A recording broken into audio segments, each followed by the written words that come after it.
Welcome to the Disaster SquadCast. I am Disaster Squad. You can call me Paul if you wish, and I am a indie game maker on Steam. I am a YouTuber, a Twitch streamer, a new Twitch streamer. I'm trying to beat every single NES game there ever was on my streams, and I like to talk to other indie devs, other YouTubers, other streamers, and or just people I like in general. And tonight we have with us Hungry Goriya.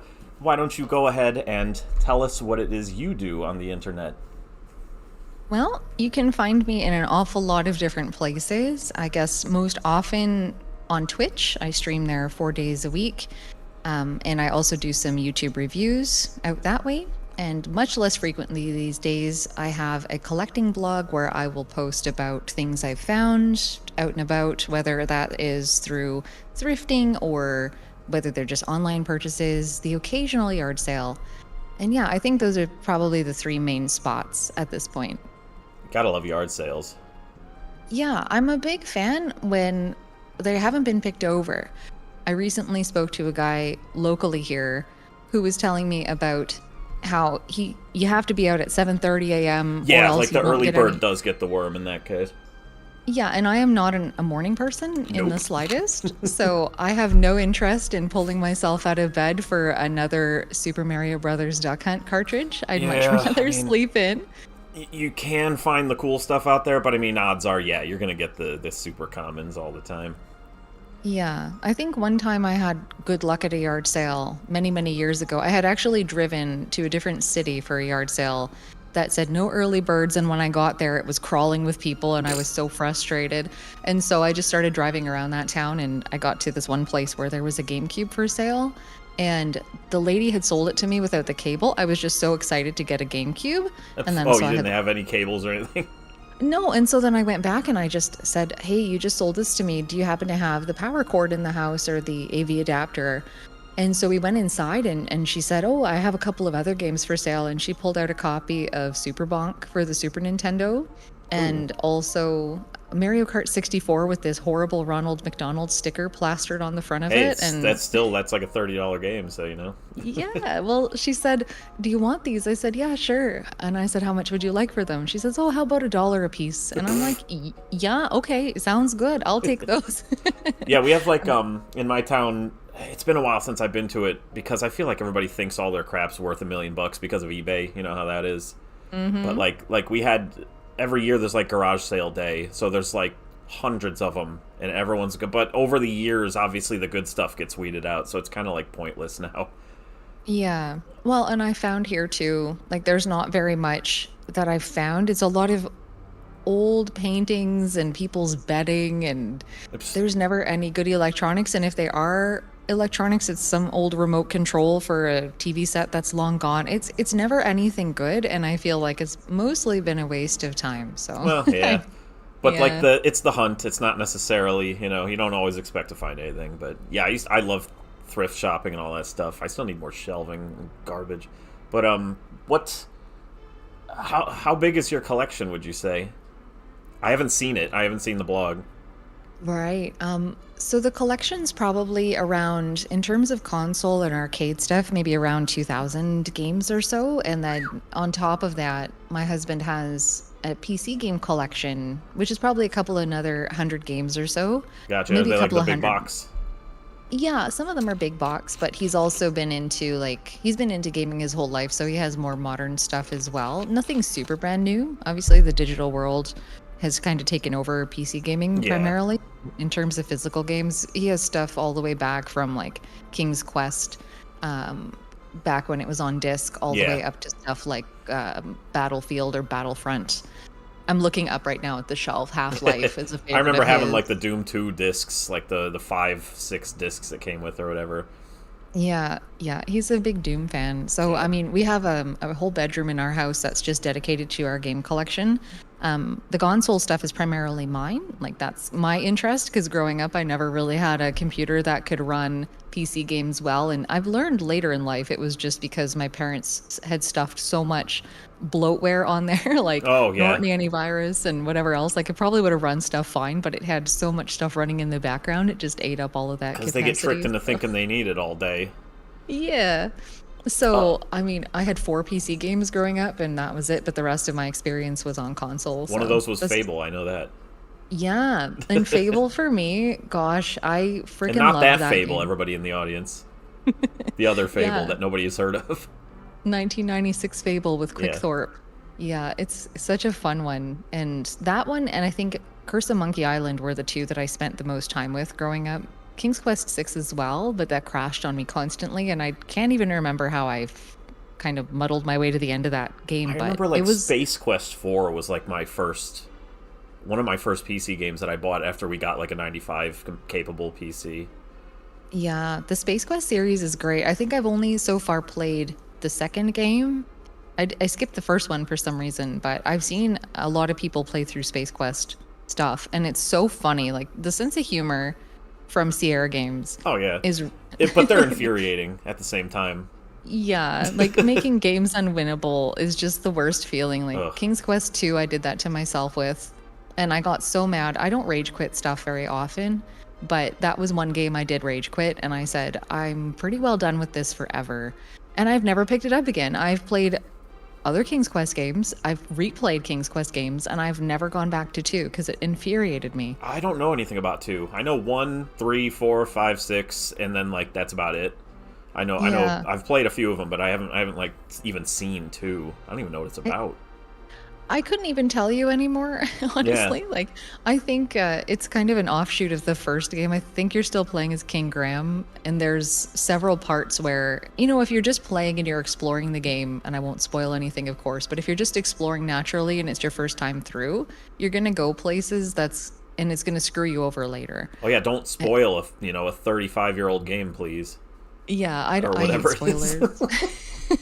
I hate spoilers with every fiber of my being, so I'm pretty conscious of that. Yeah, I try to stay away from like anything social media when I'm like there's a game coming that I'm looking forward to or something like that.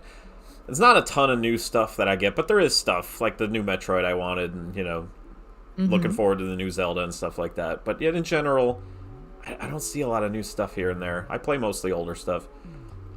Well, you said that you have a fairly large NES collection. Is NES the only thing that you collect? No, I have a bunch.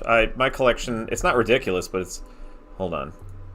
Where did I put that? My phone. There we go. But no, I have my whole house is a big old nerd haven.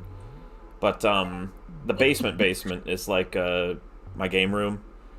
And I have 660 NES games, I think.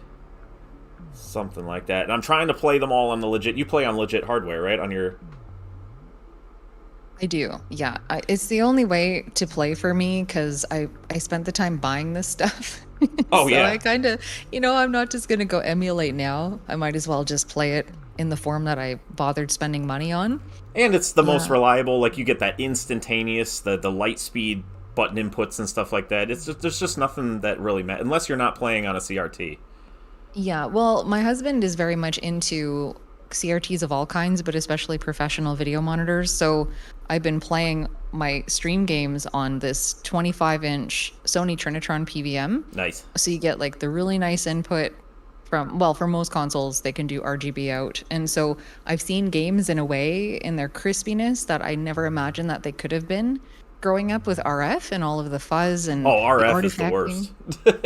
Oh, it's terrible. Yeah. Did you see that? There's a picture of like some of my collection there.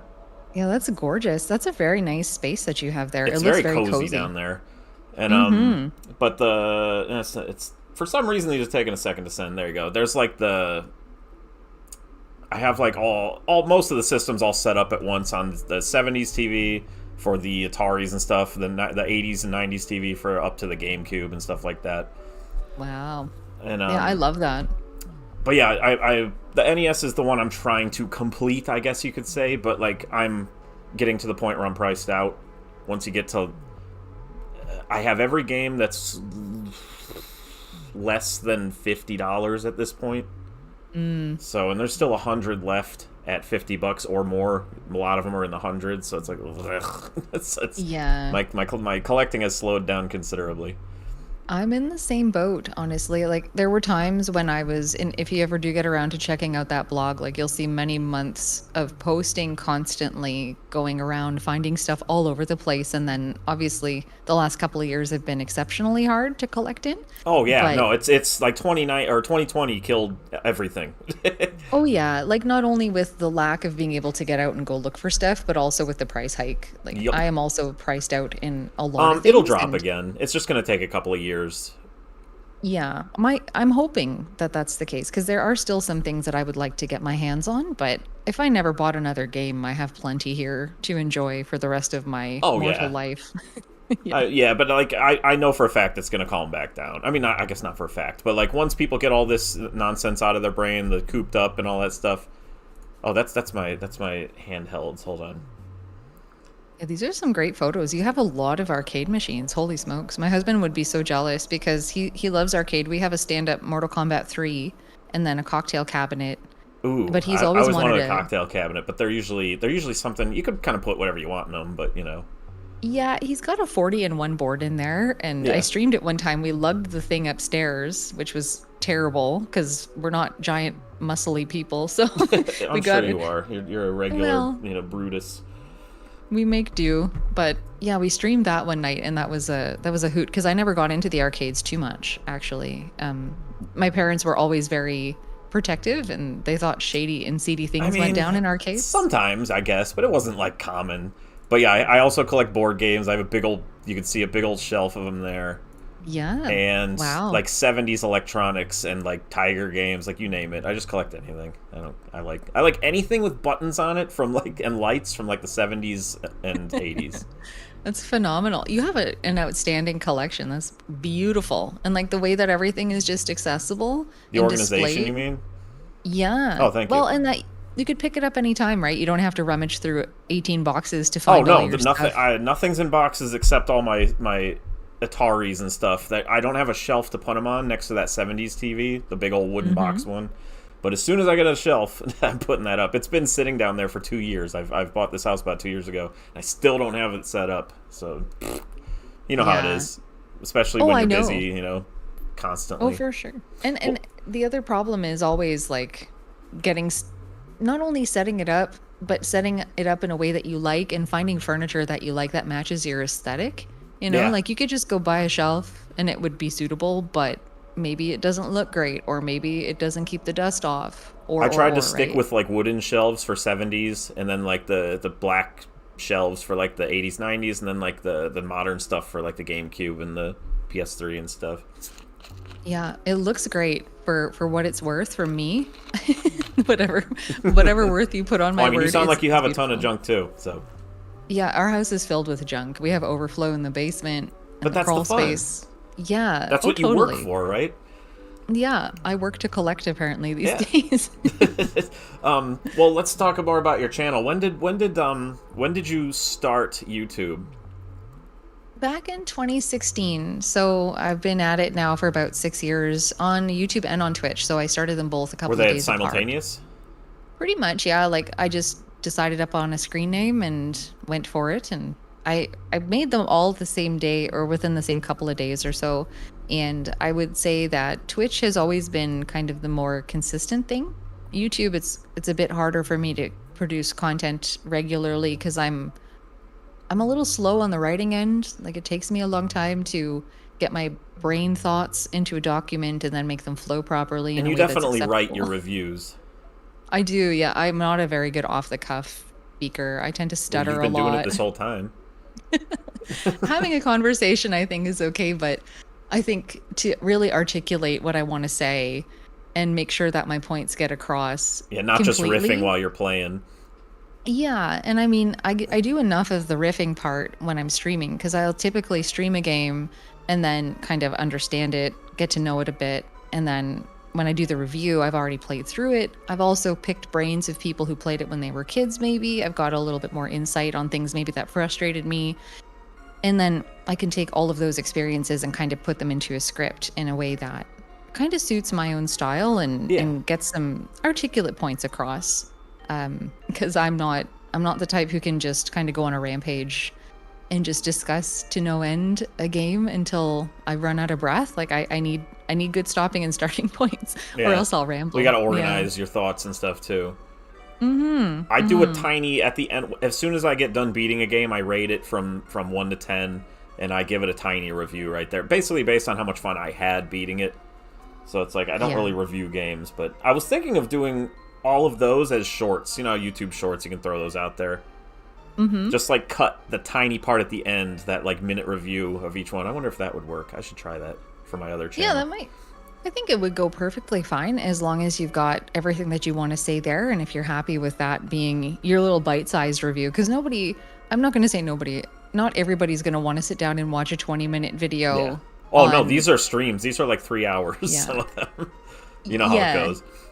Yeah, for sure. I usually stream about 4 hours every time I sit down to do it during the week. So it's almost like a part-time job at this point, but it's fine. I enjoy it quite a lot, and I can't imagine life without it. So. Oh, yeah, it's fun. I picked it up last year for like a few months. I got 120 games in, like beaten out of 770 or whatever. And then I'm like, I really want to work on my latest game. So I was like, I just took a hiatus, and I'm still kind of on it. But yeah, I got like 50 followers pretty quick, and then I was like, just like, bye! And I just never came back for a while, so I feel bad. So maybe, I mean, I just did Paperboy a few days ago, some other stuff, so I occasionally throw a game out there. But yeah, once I'm done this summer, I'm going to go right back to beating games, so it's going to be fun. Yeah, I'm going to keep an eye out for your stream, because I think you've got a lot of cool stuff to give if you've got a physical collection that you're playing through in a methodical way, too. Like, and I wanted to ask you, did you have any favorites out of the 120 or so that you finished so far? Like, I've got some 10s. Like, there's some that, looking back, I put a lot of factors into, like, my enjoyment of them. There's some that surprised me. Just recently, like a couple weeks ago, I played Monopoly, and I was like, this was a really, really good adaptation of Monopoly, like, for NES. Who would have thought? You know, I hate Monopoly. But, like, they put so much animation and care into all the entire presentation was, like, phenomenal. And it was really easy to understand. But, in terms of favorites, like, just the ones that I think are amazing, Zelda 1 is a 10 for sure. I think Castlevania 3 might have been one. I love Simon's Quest, though. That's a big, like, that's from my childhood. Absolutely love Simon's Quest. I hate when people hate Simon's Quest. Simon's Quest was so good. Yeah, I agree. It's one of those things where I'm sure I know you like Simon's Quest. I'm pretty sure you did a review on that, right? I did, yeah. I hate when people, I've seen reviews, it's like, it's so drab and colorless compared to the first one. Where's all the, I'm like, that is what's so great about it. They nailed the atmosphere. Yeah, well, the whole backstory is some guy is dying. Yeah, and the town, and the land is basically just, the curse of the land is dying too, isn't it? It's just like being sucked of its soul. It's just, the atmosphere and the general ambience of Simon's Quest was what the most perfect part of that game was. Like, yeah, the gameplay's a little weird, and the story's a little weird, but I love the way it looks and sounds.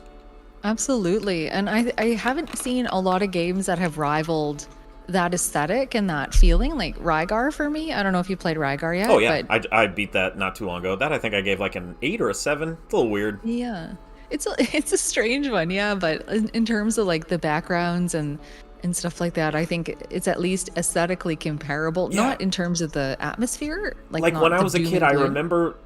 I mean, obviously things feel more cool and real when you're a kid, but I remember just the background of like the cold mountain tops. There's just something about that you felt it when you were there. Yeah. Well, I know for me, I love those side-scrolling action-adventure games, and I absolutely adore finding new ones that I never knew about as a kid. Like, I pretty much played Faxanadu a ton, and I love that game. I haven't done that on the channel yet. I got a guy in the audience bugging me to do it. So. Oh gosh, I hope that you enjoy it. I know. I've played it when I was little, but I've never finished it. Yeah, it's not the most intuitive game. I've seen a lot of people come to it new and really struggle with some parts. Like, now that I know the game well, it's easy enough. But yeah, I remember the keys were really awkward. The cop constantly like used them up. Yeah, they just melt after you use them. Whoops, I broke it. Yeah, it's just such a fun game, and talking about atmosphere and ambience in a game, Faxanadu has that in spades. Like, if you love it in Simon's Quest, you'll love it in Faxanadu. I can Yeah, it's picture the tree and the branches and all that stuff, and there's like a misty, dark area. I've made it pretty far when I was young, but I didn't beat it. yeah, I think I made it into the mist when I was a kid as well and didn't make it quite out of that area And until I'm I was an aware of the adult. Tower of Suffer, so I'll probably just not go in there. Yeah, I love how it's named that. And then it Yeah. has that bugged item inside and it just, oh, so Did, funny. did you read or see how the bug works or what they did? Yeah, I understand how it works. And I play Xanadu every year on my stream. And this past year, I had seen about 8 people sent me this video about the person who talked about the pendant bug on YouTube. Oh They're yeah. like, she's Hey, the did one you who see needs it? to see this. Pretty much, yeah. And Well, so there's like this year, there was the conversation of like the ethics of fixing it, yeah. because it's like, did they mean to do it? Should games be preserved with their bugs intact? Yeah, exactly. It's a good question too. It is a good question. I think for me it was cool because I used the code that fixed the pendant. So I finally played Xanadu as it was quote unquote intended initially. So you start with less strength, and then when you pick it up, you actually get that strength boost. Yeah, And they that was accidentally put a cool. 1 in there instead of a 0, and it like swapped, Yeah. which is really dumb. I understand it completely though, because I program, and it's like, yep. I mean, and then Yeah. hindsight's 2020. That kind of stuff happens all the time. Yeah, and I think it's neat to have the option. I think it should, back to the idea of the ethics aspect, I think as it came out is how it is. And that's how I've enjoyed it my whole life. But it's neat to also be able to just see what could have been. Oh yeah. And yeah, I think fixing it permanently would take away part of the charm because between myself and a few friends that I know on the internet, we have Team Pendant and Team No Pendant. And I am a hard advocate for Team Pendant. I pick it up every playthrough. It doesn't matter if it kicks my butt. Because that's what you would have done, right? That's what I always would have done. And so I go in there, I pick it up, and I swallow the consequences of it. I mean, it takes like it's some enemies take one more hit, right? It's not really the biggest thing in the world. Exactly. It's just more fun to get people fired up about the idea of the pendant. And I love watching people play for the first time and they're like, ooh, a thing. I'm going to pick it up. And then I'm sitting there. You're just like Yeah. laughing to yourself. I'm cackling in my house all the way from Canada, laughing at everyone that picks it up. And then I'm like, do you want to know a secret? They're like, dang it! But yeah, you can get the password to like rip it out of there. There's like password hacks or whatever. You can like For make your own sure. password. Yeah. Yeah, I just find it so funny because I'll usually be like private messaging with my one friend. You just We'll be made your talking character about it. weaker. They're like, Yeah. damn it! They get all mad. Yeah, it's a funny experience anyway, but that's the only game that I know that really has one of those bugs that I have intentionally gone out of my way to kind of kick myself down a couple of pegs in a Yeah, game because that's how much I mean, love yeah, it. it adds to the charm. Yeah, for sure. And I think like coming back to Simon's Quest too, like having loved Xanadu, coming to Simon's Quest and discovering that, it just blew my mind that there were so many games that I hadn't experienced yet that were like Xanadu. And the other one that totally blew my socks off, I don't know if you've played it yet, is the Battle of Olympus. I played it when I was little. I didn't do it online yet. I like that game too. One that you just covered that I was like, yeah, she covered that is Willow. Loved it as a kid. Yeah. Loved it lately. I gave it a 9, I think. It was. It's just such a great little game. It's got its quirks. It's got its annoyances, but it's like I thought it was so much fun. Oh, totally. And when I actually streamed that game, the world record holder speedrunner person, Sathdrash, I don't know if he will still be a world record holder forever, but at this moment in time, yeah, and he piled on in with a bunch of people from his community and we had a lovely conversation about the game. And it was just so nice to see so many people getting pumped about retro because when I first started on Twitch, I had a couple of people who'd pop on in and, have some good conversations, but like to have 100 people come in on a raid talking about Willow, who cool. love Willow, who know that game inside out, like it's something else to see people that have that passion for a game and to sit down and watch somebody struggle through a game for the first time, because most of the games I play on my stream, I play Blind, right? blind. Yeah. And so to see people that know that game so well, have the patience and the tolerance and like the politeness to sit down and help you if you need it, but only if you ask, Yeah, because it's you don't really want to be nice spoiled. feeling. You're always like, don't help me, don't backseat game, right? Yeah, I I kind of put my foot down about it a little bit harder than most because I really love experiencing a game in its native form. And even sometimes, like mechanically, I don't mind some help. But when it comes down to, oh, you need to go here, you need to go there, as soon as you kind of open that door, there's so many people who are going to boss you around forever. And that it really ruins Block the 'em all. vibe. I'm a big blocker. I have a ban list that That's is fun. quite substantial. Yeah, because some people, they're well-meaning, you know. If they're new, they come on in and they just don't know. But the I'll struggle's half the fun. Exactly. And I will say to people, let me struggle. And if you can't handle not typing in my chat where I need to go next, maybe you need to go do something else. Or there's 1,000 other streams out there that you could be watching. Don't sit in mine and spoil me. And some people get very bent out of shape about it, but I think I mean, I think people who know what you're doing probably understand, so... Yeah, and for the most part, I think the community that I've built up on Twitch is extremely understanding, and they can sense when the ban hammer is about to draw. Yep. Well, I mean, in my experience, you know how everybody says the internet's terrible? In my experience, the communities that I've been a part of, they've been some of the nicest people. Like, everyone's... I don't know how I haven't run into a lot of negativity with some of the garbage I put out there, but, like, everyone's so nice. Oh, totally. I'm sure you run into some bad actors and everything. Of course, I get a lot of you suck, whatever. But, like, for the most part, everybody's really supportive. Yeah, I think the only thing people run me down about is how I say Mario. They're like, it's Mario. Well, when I first was listening to you, even at all, or watching your stuff or anything, I remember I was like, Canadian. Like, you were just like, you were just like, and I didn't know what it was all about. And I was like, there you go. Yeah, it was instant.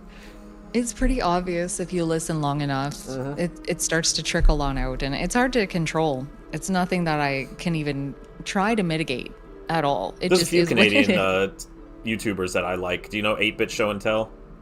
Yeah. Do you know Nitro Rad? No. Okay, yeah. I love 8-Bit Show and Tell because I'm like right in that, like a nerdy old programmer. That's like right up my alley. Right. But no, let me circle back around real quick to Faxanadu. I real quick before I even started this stream, I was like, does she pronounce it Faxanadu? Because some people don't.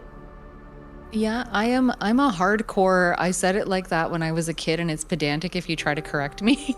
But here's like I was like, I say the same thing. I say Faxanadu. I always did. Did you ever think of? I don't remember who said it to me. I think it was my buddy Carl when I was like much younger, like 20 or something. He's like, isn't it supposed to be like, Xanadu, but it's Famicom Xanadu? Faz-Xanadu? I was like, it probably is. I never thought of that. It's Famicom it totally Xanadu. Is. Yeah, I dig my heels in on it mostly because I'm not willing to change. I can't make an active effort to change how I pronounce something I've been talking about since I was a kid, but yeah, I have a couple of friends who are in the Fazanadu club, and we don't talk about it. No, I'm not saying anybody should change it, but I want to know if you ever heard that, the Famicom Xanadu thing. Yeah, definitely. And, it's funny because I've always wanted to go back further in the Dragon Slayer series, and other than Legacy of the Wizard, which I love as well. That game confuses me. Really, eh? No, not the game. Why is it called Legacy of the Wizard? Why couldn't it just have been called Dragon Slayer? I think it's called the Drazel family in some regions as well, maybe? Like is it on the MSX? I forget. I know their name is the Drazel family, but, like, why did that... There's no wizard. No. What's his legacy? I'm just concerned. I'm just confused with the localization. Why Dragon Slayer works so well? That's what you do in the game. Yeah, I'm trying to think of whether or not the backstory talks about a wizard. Yeah, I don't know about the booklet. I didn't read it yet, so... Yeah, it could be like a family derived from wizards or something or other. Yeah. I can't... Oh, yeah. Ninja Gaiden. That's everyone called it that until we understood Gaiden is a Japanese word, even though we should have known. Yeah. I remember renting Legacy of the Wizard. I love the music in that game. It's so good. Oh, it's But I never got far. Yeah, I picked that one up for $5. It's a very common, generally. Yeah, and I remember getting around to it knowing it was related to Faxanadu and just getting really pumped up to play it. And then it took me a long time. There's some mechanics in it that really frustrated me, like the dad and his block manipulation. Yeah, that's the big sticking point for most people. Yeah, but apart from that though, I had a blast. Like I think what I'm learning about myself and my taste in games is that I love side-scrolling games with adventure elements where you have to tear every corner And of where the you're place like apart. lost and stuff. Do you like Metroid?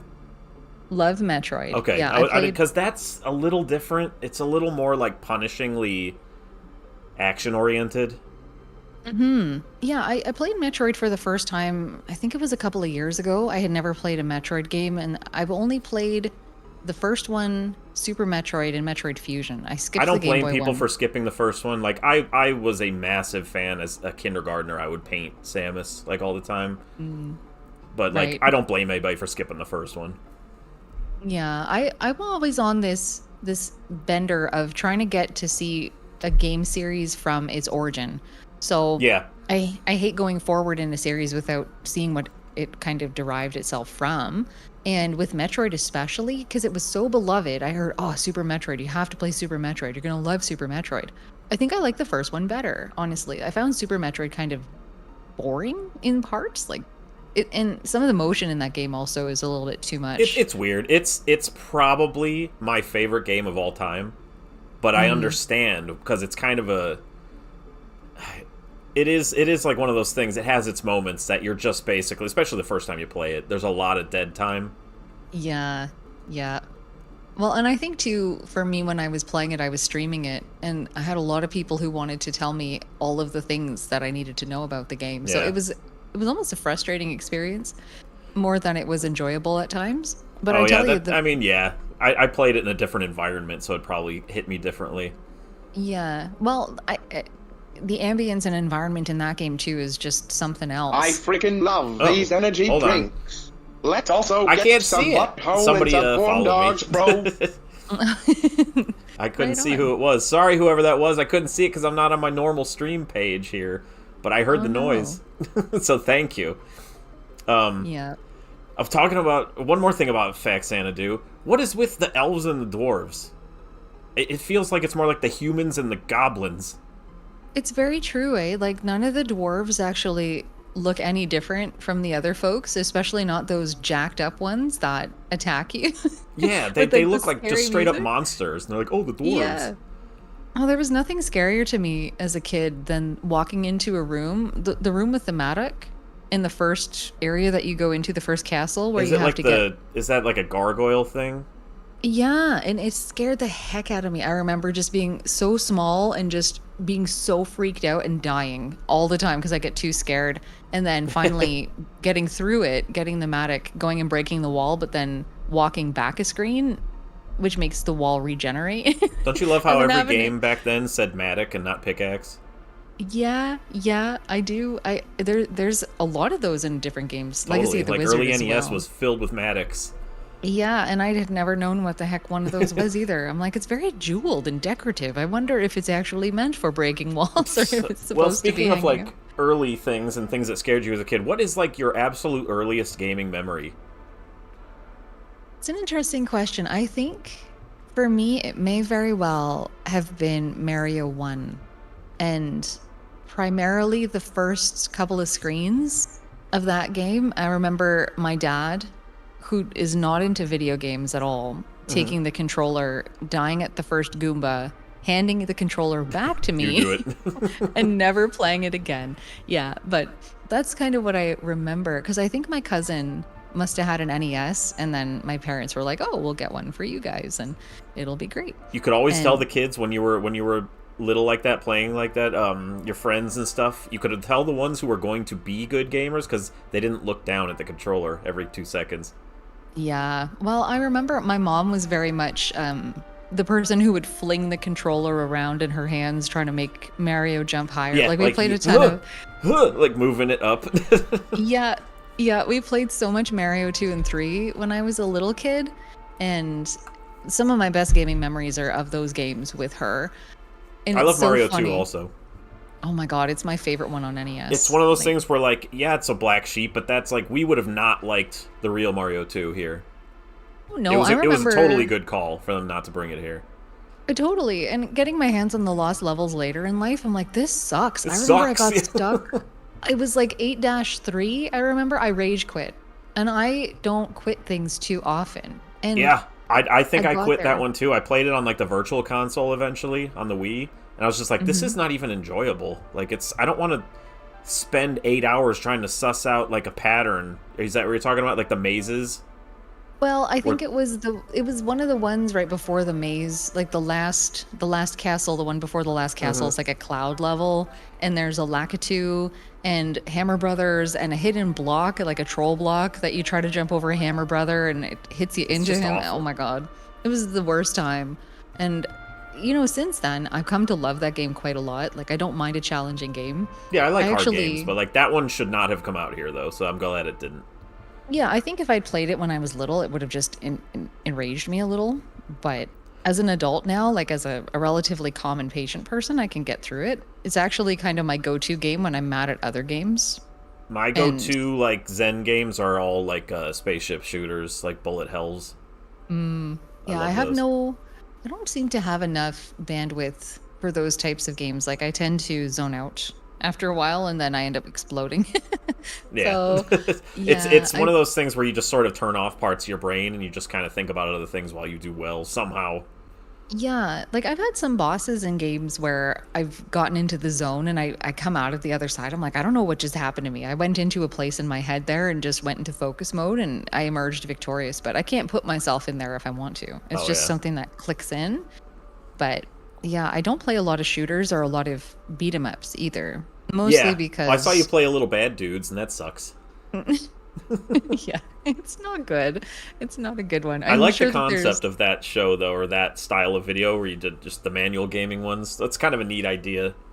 yeah, well, it's funny because I've seen so many game reviewers crap on a game, and it's very clear to me that they haven't read the manual. Oh yeah. And so that's kind of where the idea was born out of. Like, what happens if I just have the manual and I don't know anything about the game? How am I going to make my way through it? How well am I going to be able to perform Well, it makes just me with think that of like your ride information? home from like the rental store. You read the thing, or like the way home from hmm buying a new game. You're like, oh, you read the whole manual on the way home. You just excitedly.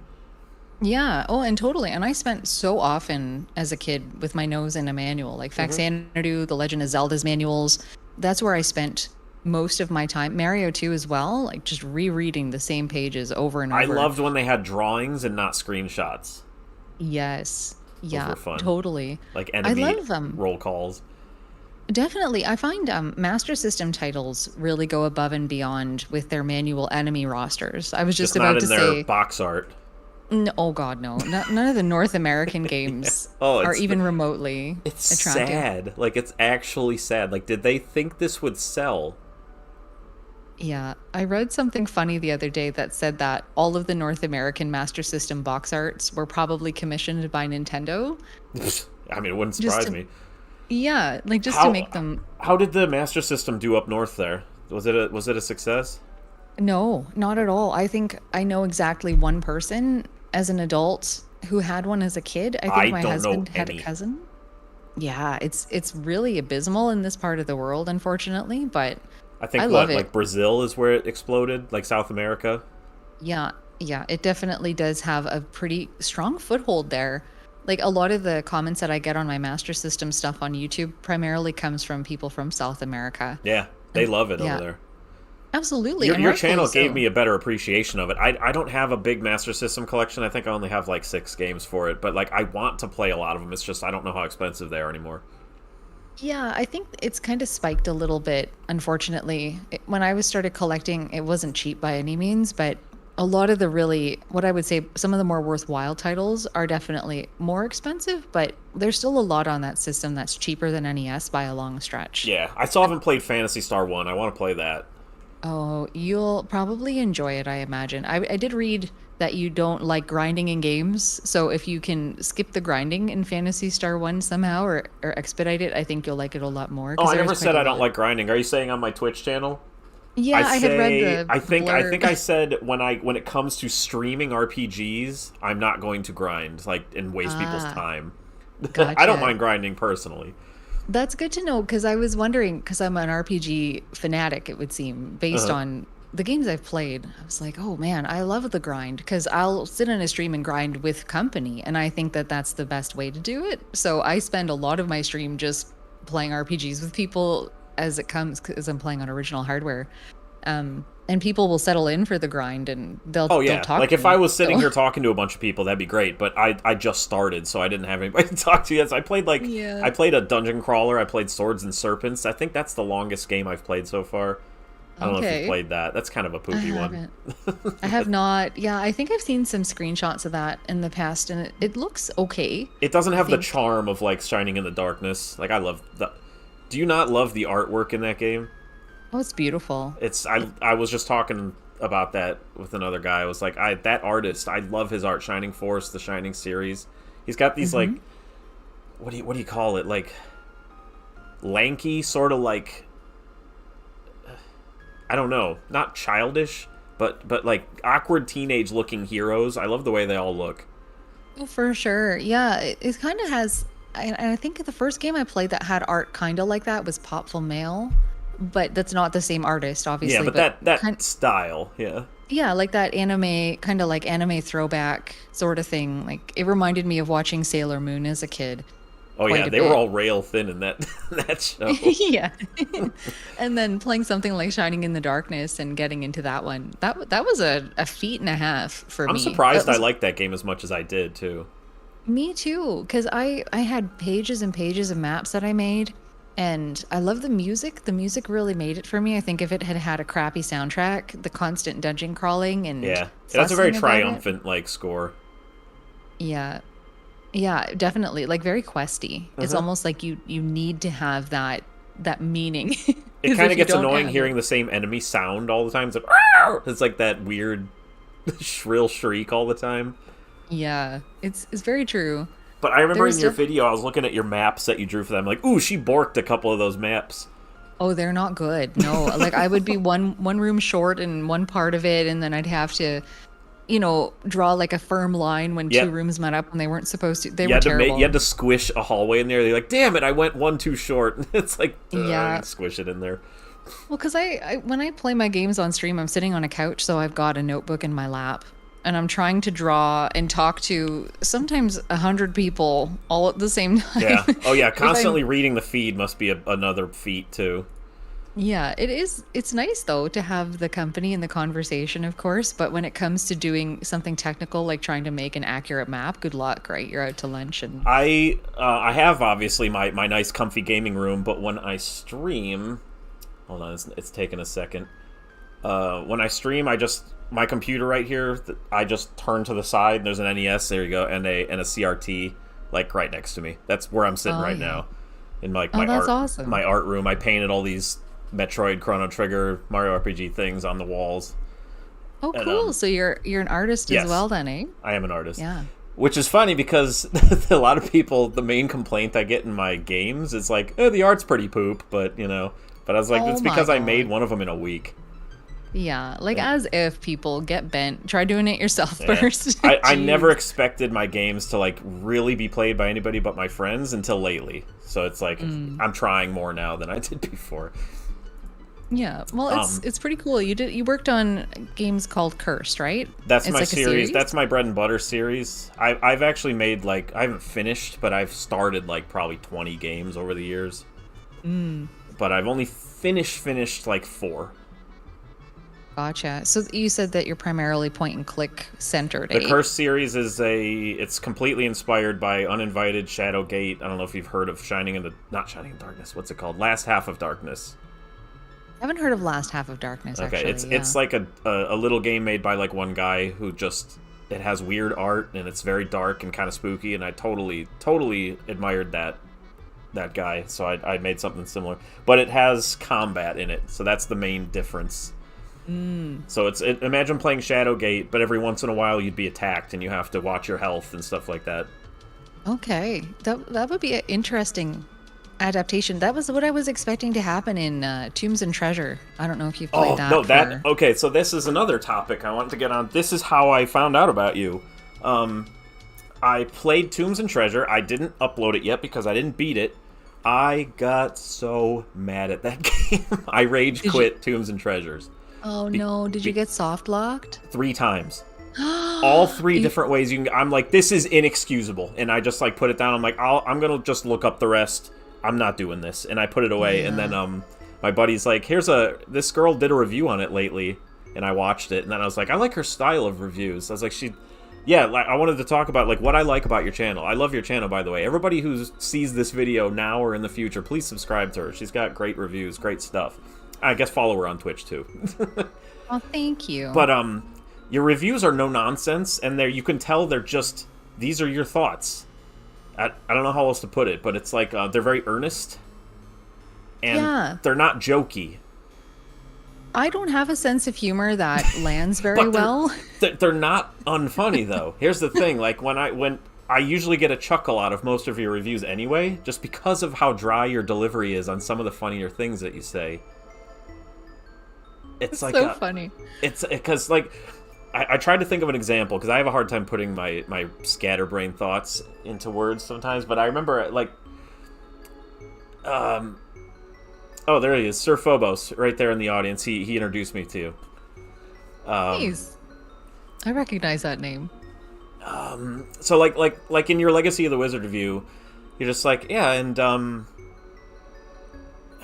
you're like, falling damage isn't so bad, but then there's a big group of things waiting wherever you happen to faceplant, and it's just like a cute delivery of like every little weird thing, but it's not jokey. It's just like there's something about your delivery that is funny. So I appreciate that because I'm convinced I'm one of the most unfunny people, and my husband always tells me, he's like, you're the funniest when you don't try to be funny. Like I'll tell him but a you joke don't and he'll try. say, That's the best part. yeah, and I think that's just my personality. Like, I'm not really out to impress anybody. And like the whole point of the channel is just to give kind of a candid experience. Which of is, a game. yeah, it's that candid is a good word. Like, not just earnest, but like, it's just, hey, here's what I thought of the game from front to back.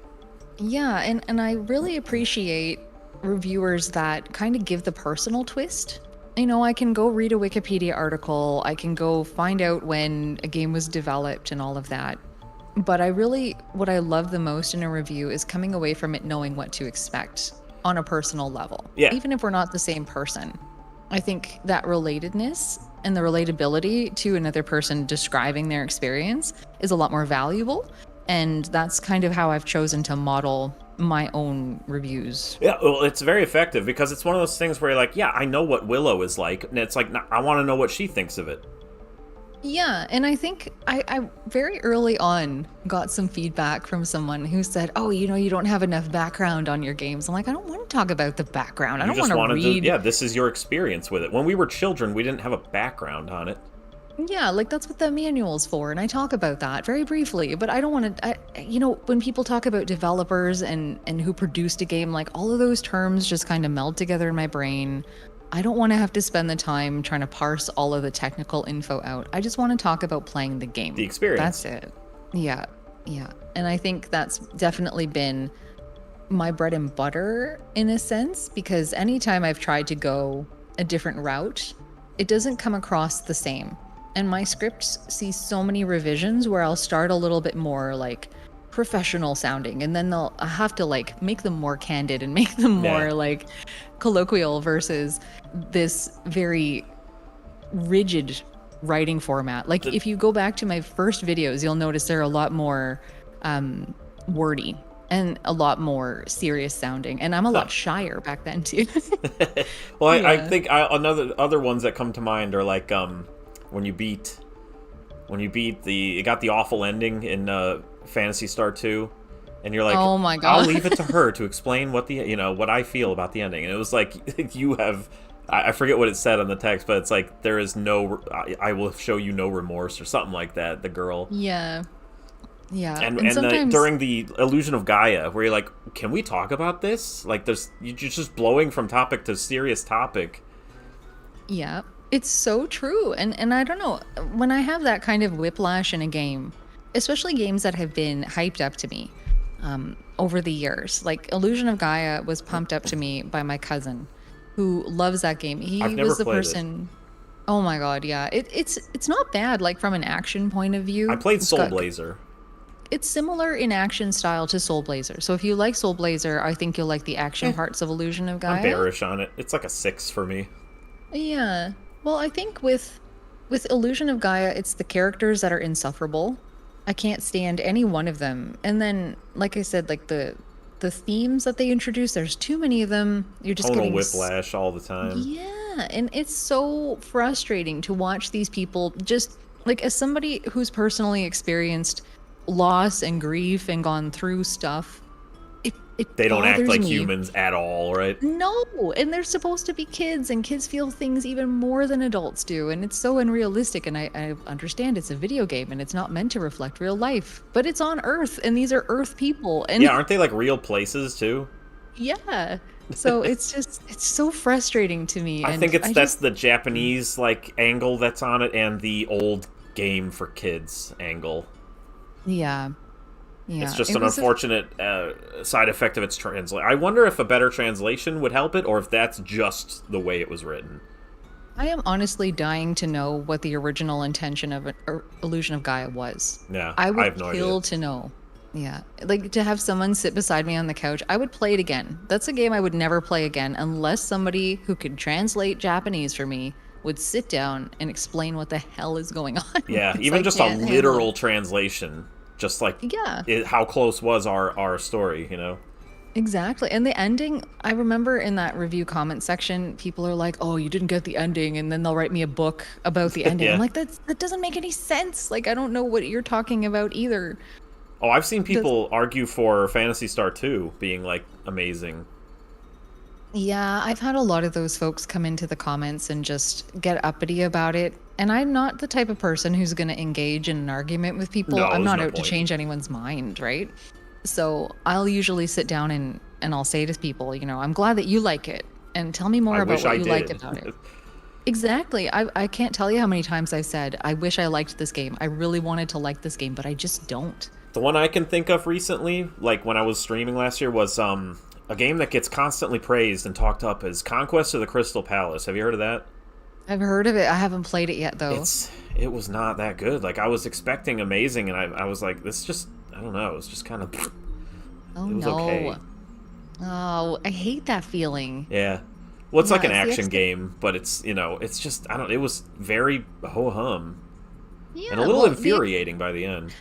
it seems like those expectations really set you up for failure. Oh I yeah, don't know. and I've had that experience a lot on the Super Nintendo, especially. yeah, I remember you said like there's a pretty big laundry list of games where you're like I just wasn't super impressed by all these like gems like Illusion of Gaia, Yeah, exactly. the quote unquote gems. Well, then that's the thing. Like, having a stream, I think, invites a lot of opinions, Oh which yeah, is fine. And I love hearing people's opinions and hearing what people like and don't like. And for the last 4 years or so, I've been playing through a viewer request list that actually just ended the other day. I finally finished my last game. But a lot of people put their very favorites on that list, and I've had to very politely say, I hate this game. I don't oh like what I you have no like. problem saying that. I'm like I know you guys all like this, but I could not stand it. Yeah, I try to take a more gentle approach with people. Although I will say a lot of people that put games on that list have since vacated the stream because it's taken me so long to get through the damn thing. It's so weird when people like unfollow or unsubscribe. It's like it doesn't require any effort of you to stay subscribed.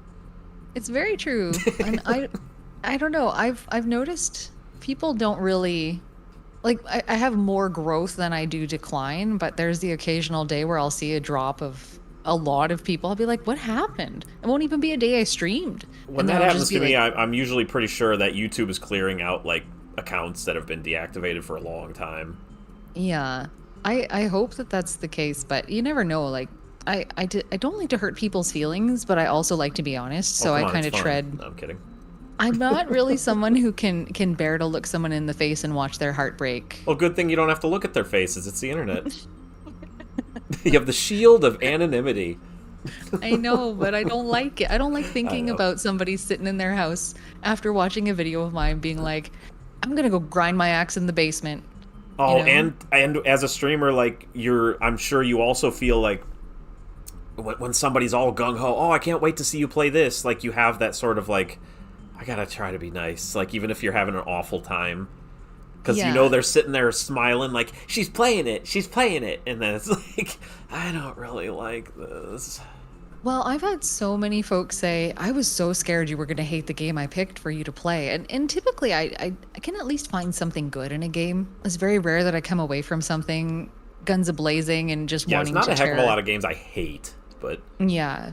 Yeah, but there's been a few, and oddly enough, it's ones that I put on the list in between games that other people had like requested filler. that I ended up not liking. Yeah, like because no one ever requested Master System, so I'd throw that on there. Or Elemental Gimmick Gear was one that I put on that I ended up hating. I don't For remember. I remember the Dreamcast. review, but I don't remember how much if you hated it or not. I just remember the review's up, and I have heard it, but I don't remember what you Yeah. said about it. I'm not a fan. It just it was too clunky in terms of the combat. It was a pain in the butt, and they made this one thing that made combat a lot easier completely out of reach. Like you had to fight a robot guy and win 100 times in a row at Ugh. this battle, and if it's not an easy thing to do That's either. that's Dreamcast, right? It is, Okay. yeah. And if you're emulating, it's one thing, but to do it on original hardware without these save states, like Yeah. I wasn't willing to put the time in, so I had to struggle through the game without that crutch. And it was just the worst. And I remember getting to the end of the game and thinking, I want this to be over. And then the final boss took me hours. Oh my God, I Ugh. just want to be I mean, done. that's always that's no fun when you gotta. Yeah. You ever pick up a game that you think is gonna be tiny and you just take forever? Yeah, I thought, oddly enough, this is going to sound crazy in hindsight, but I thought Ultima 5 would go a lot faster than it I did. haven't played one yet. I'm not dreading them, but I mean those are gonna be big. I have the feeling Ultima 3 and 4 I think are on the NES, or is it 4 Yeah. and 5? I can't remember. I think 3, 4, and 5 are all on the NES. I thought there was Yeah. only 2. I could be wrong. I know Quest for the Avatar and if I could think of its name, but Warriors of Destiny and Exodus. Exodus is Exodus. 3. Yeah. Yeah. Warriors of Destiny is 5. And I played 5 on PC. And I thought You it was played going to be 4 pretty... on Master System, correct? That's right. Yeah. And 5 on PC with GOG. And that was great, but it took me months and months and months to finish that one. Whew. Yeah, it was great though, and I had a lot of fun streaming it because if you're doing some first person dungeon crawling and just wandering around, getting poisoned, drinking puddles off the dungeon floor, and I wondering need what they're gonna do sustenance. to you. Yeah, yeah. There's a whole food system in that game too. Yeah, it was a blast. I really enjoyed it, but it went on for forever. So that was Mine one I was a was expecting. stupid one. It was Double Dragon. I was like, I'll just beat Double Dragon real quick, the first one. Like 4 streams, each 2 hours long. I was just angry by the end of it. I'm like, why can't I beat this? Like, it's so Yeah. old.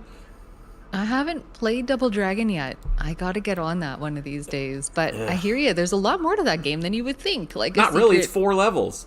But, like, I just kept getting my ass kicked, like, in the middle of the end. I was like, and then you know how you get, like, tired of doing the same thing over and over and over again? Yeah. Ugh, that's what happened to And me. then you're like, I'm going to try a new move, but then your new move doesn't work, and then you die. Well, And you know, then- you only get new moves as you kind of level up in Double Dragon 1. So like you have to kill a bunch of guys and then you'll hear a noise and it's like, okay, now I can use the spin kick or whatever. Yeah.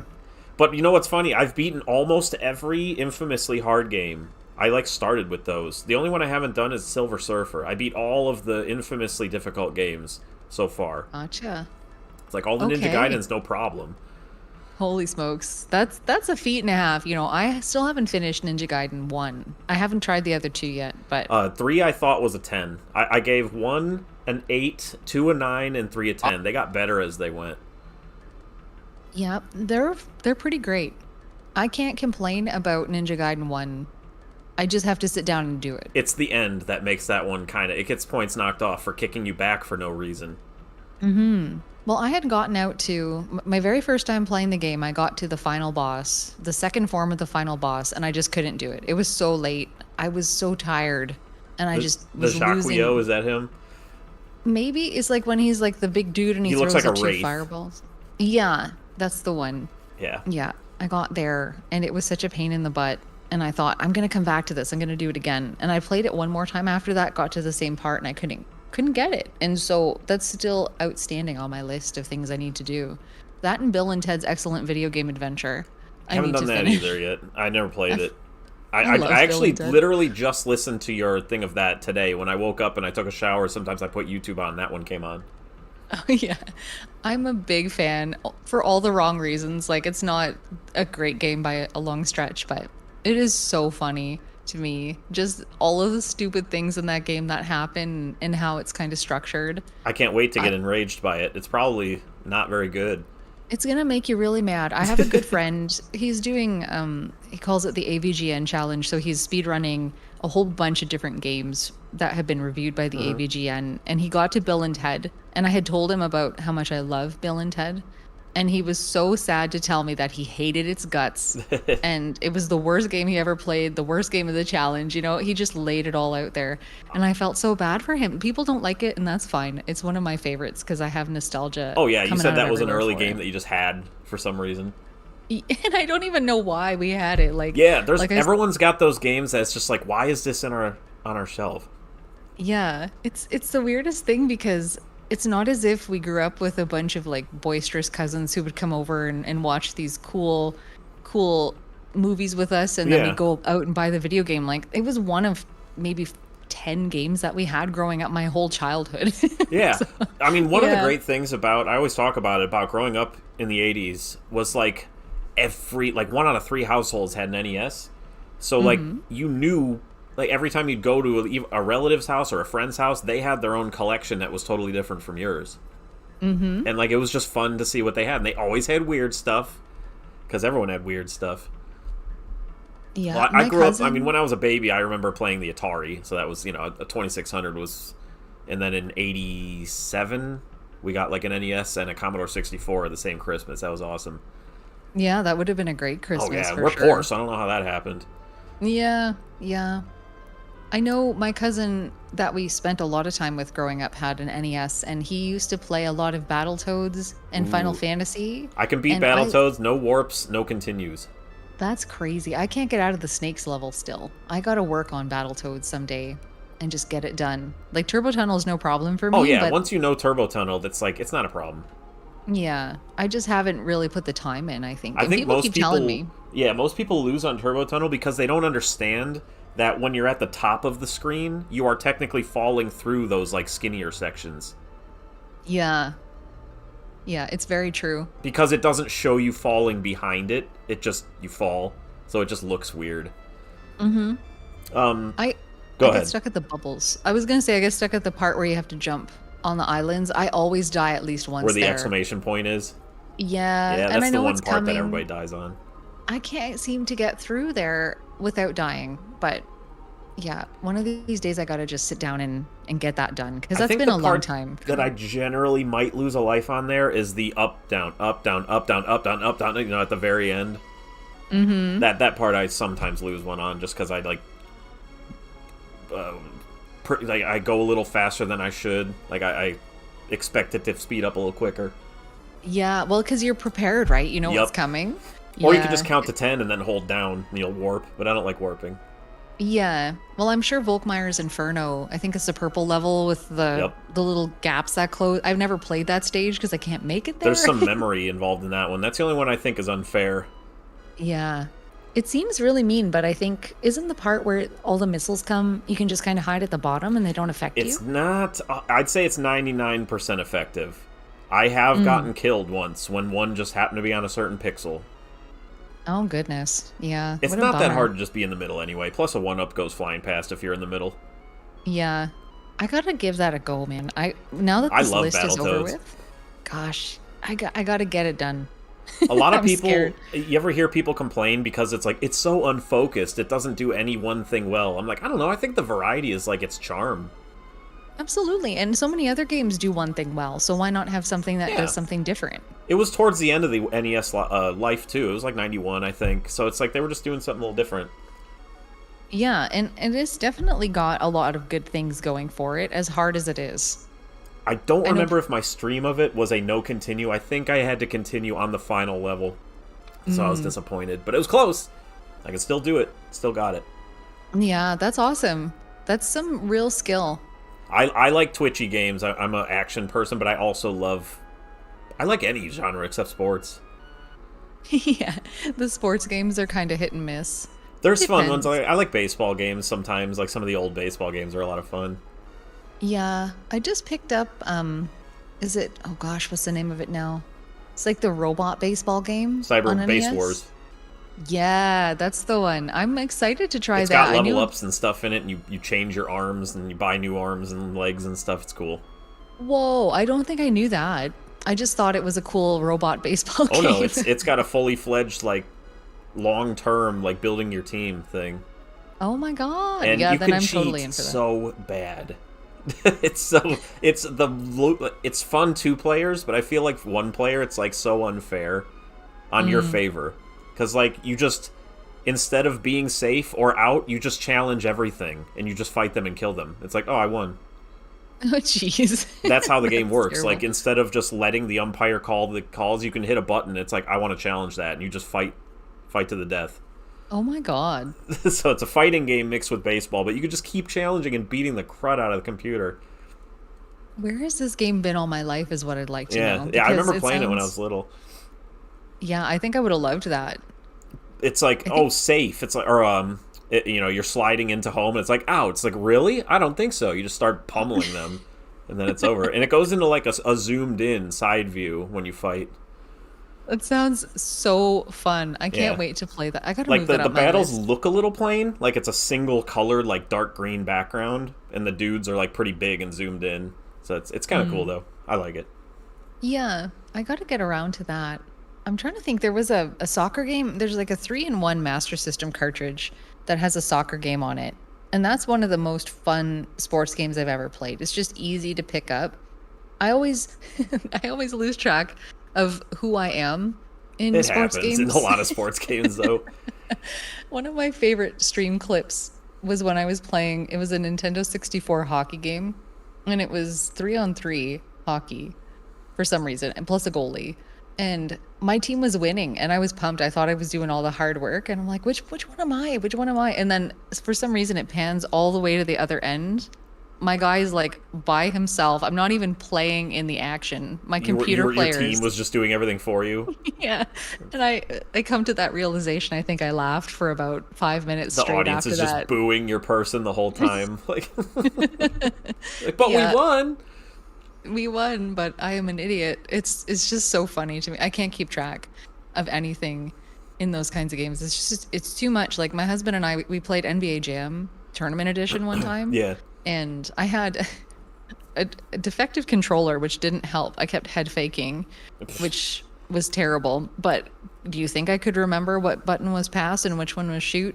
And I grew up with a Genesis, and there's only 3 buttons. There's no excuse for this. Hey, you know. But yeah, we got crushed, and it was all my fault. And I'm just not good at sports. I just refuse to play them at this point because it's just not worth it. Did you play any or a lot of, or any, I guess, like Atari 2600? I didn't grow up with it, but it's actually funny because I ended up kind of inheriting a collection from a guy who was parting ways with his whole game collection. He was selling the whole thing for a couple of $100, and I ended up with 6 Ataris in a single day and a whole Interesting. bunch of games. Because like basketball for Atari, it's the simplest thing on earth, but it is so fun with 2 people. I think I'll have to try that one then. It's Yeah, it's I- absolute chaos, and it makes it so good. Yeah. Well, I think the last time I played Atari, I did a stream of Atari games and a stream of Intellivision games. Ooh, those And are my husband- way worse. Yeah, well, my husband played some of them with me, and there's a whole bunch of stream clips of him just kicking my butt because he grew up with it. It was the game, it's like, I can't even describe it. There's like 4 corners, and there's Warlords. like warlords. He kicked- Literally, I'm a historian when Yeah. it comes to this garbage. You could just like name a few like pictures, and I'll probably be able to tell you the game. Yeah, well, he crushed me in everything, and I can't say that I have very much skill at any of those games, but I think if I had to pick a favorite, it's probably Kaboom. I got I love Kaboom, yeah. so into it. And It's, I got it out gets my- to the. Don't you hate when the bombs are like I like when they're closer together. When they think it's actually harder, I feel like it's easier. Yeah, When it's like a really solid line of bombs going back and forth, I hate when there's like a gap in between them, as he's going Oh, faster and faster. I hate that. that's how they get you, right? Yep. Yeah, it's such a terrible time. Like I didn't grow up with Atari, but I had a VIC-20 growing up for a Whew. while, and I played a lot of Gorf, Yeah. and I think that was on a couple of different systems. I don't know if It's it on made a it lot, on. yeah. Yeah, Here's the and thing, Radar with the early Rabbit. 80s, every game was on every system. It's so true, right? Like you could, well, sometimes they were different. Like the He-Man game, I think, is different on I just mean, Atari and like, every television. Yeah. single Pac-Man, every single Centipede, there's so many different, like, ColecoVision and television, Atari 52, 78, 2600, VIC-20, Commodore 64, like, they all had Yeah. Gorf. They all had, Missile It's Command. They all had, there's so many games that are just on everything back then. It gets kind of old collecting for them. Yeah, totally. Well, I had actually given away my VIC-20 at some point to a friend of mine who was collecting more seriously at the time. And we had gotten rid of the television set that it could hook up to. Like, I didn't have a way to play it, so I had given it to him. And I found out many years later that he had sold it without asking me if I wanted it back, which kind of broke my heart. And, Yeah, that like, kind of sucks. obviously, I gave it away. I knew what I did. I have regrets. But somebody very kindly actually sent a VIC-20 to me in the box. He Oh, said, I it's think I just have the collecting. box too, weirdly enough. Yeah, and I got to experience VIC-20 again for the first time in probably 30 years. It's the And it was chunkiest so old much computer fun. there is. Oh, there's something just about sitting there with the data set and typing in the search and waiting for it to pop up and then loading up the game. But like the graphics, and they were the chunkiest, biggest letters that I've ever Oh seen on a yeah. computer screen. I love it. I loved every part I of had that. the I streamed Commodore that. 64, which was right after it. Yeah, I never played a 64, but I've seen so many cool They're games so for it. good. Yeah, the VIC-20 stuff, man, it was just like nostalgia city for me. And I sat in my little game room here with a grin on my face for 5 hours, searching tapes. I made tapes. I went on an adventure to find games on the Yeah, I was gonna internet. say, you can just make tapes. You can literally plug your iPhone or whatever, your Android, into a audio jack and like just literally play MP3s, and it'll be the games into your VIC-20. Yeah, I didn't quite go that far. I wanted to do it legitimately Oh because yeah, I it's cool had to have the tapes there. yeah, I had the data set player, so I wanted to make that work, and that was a feat, I tell you, to get the to record properly and be like You have to have the readable by the tone VIC-20. correct. Yeah, and like the volume of it as well. Yep. So it was like a whole deep dive that I did trying to find out how to do it. We spent probably 3 days trying to Just trying to research how perfect to. it. Yeah, and I finally got it, and it was so much fun. I got to stream that again We because always had the discs. I still have all my family's collection of discs in the basement and stuff, so it's cool to like boot up a game and see your high scores are still on there. that is so cool. Yeah, it's like you see, like, your sister's name sucks or whatever. I just a bunch of family rivalry stuff in there. Yeah, yeah. I do love coming back to the Atari 2600 a bit. I loved Pitfall 2. I think that's a game that cracked me up the first time I played it so hard. It's kind of Just be- advanced for the Atari too. Yeah, well, it was actually just the moving of the music into the minor key to punish you. And when your dude is like stands still while he gets teleported, Yeah. sadly, to his last checkpoint. Oh my God, I laughed and I laughed. I thought that was the funniest thing. And I don't know, that's the first kind of longer game from that generation that I had played. It's one of the long, like, the actual games that are like winnable. Yeah, it tickled me to no end, and I bust it out once in a while. I think I might have uploaded a playthrough, my first playthrough to YouTube. It's buried way back, probably not even in a playlist. It's just in my in my video Well, that's the back beauty catalog. of search bars. Yeah, and just it was so silly. Like all the colors are wrong because the capture was weird. It was Yeah. one of the first times we tried capturing from that console. We had done like a composite mod because I had 6 Ataris and we had gotten a 7th at one point. Yeah, so we you're like, why not composite just modded try to one of mess them. with this one? Yeah, and so yeah, it's a train wreck of a video, but holy smokes, was Is it there ever any fun? videos over the years that you have privated or hidden? No. Well, actually, old stream VODs, I had a few of them up. I just privated them mostly because I try to keep the Twitch experience as a separate thing, like the live experience. Because if I don't have a chat up in my little window there, nobody has any context if I'm just sitting there talking to my stream and Yeah. my chat people. So some of those, yes, but other than that, though, not really. Like Full old reviews disclosure, and I've stuff. never seen one of your streams. To me, Is that, you were just a yeah. YouTube channel. I didn't really know about your Okay. streams until I mean I knew you streamed because you upload them, but like I never watched them. I basically would put on the playlist of your reviews. That's my favorite. Ah, yeah. Well, I think the streaming experience for me is pretty fun. I love the YouTube aspect as well, though, just for the conversations. Yeah, I can have like a focused conversation with someone in the comment section if they're having a nice time, right? If they're yeah. not, I'm not really going to engage with people, but for the most part, I find the live streaming, it's just it's a camaraderie. Oh yeah. Well, I have less time. I mean, because since I'm a content creator, I have less time to watch hours of a stream than I do to just like watch a review. So Oh, that's where I totally. lie. Yeah. Well, I find I watch a lot of the same people all the time, Oh, same here. and I don't have cable anymore, and we don't have any access to streaming I haven't services. watched a television, you know what I mean? Like a show Mm-hmm. in like since The Office. Oh, geez, It's eh? been a Wow. long time. Mm-hmm. Well, it's funny you mentioned that because I think the last show that I followed while it was live coming out on TV week to week was Grey's Anatomy back That's when I been a was in while too. university. Yeah, but my husband is a big Star Trek fan, and I had Loser! never I'm just seen kidding. he had never, well, I had never seen any Star Trek. And so recently he kind of twisted my arm. So we actually we're one episode short of watching every one of the Next Generation. I know people And like The Next Generation better than what, Enterprise? I think Enterprise is the newest one, eh? I haven't seen anything I other know than nothing a few about episodes. it. Yeah. Anyway, I was just excited to finally get over my issue with Star Trek, which was really just by association with my evil cousin And who then you made can me just hate share it. it, right?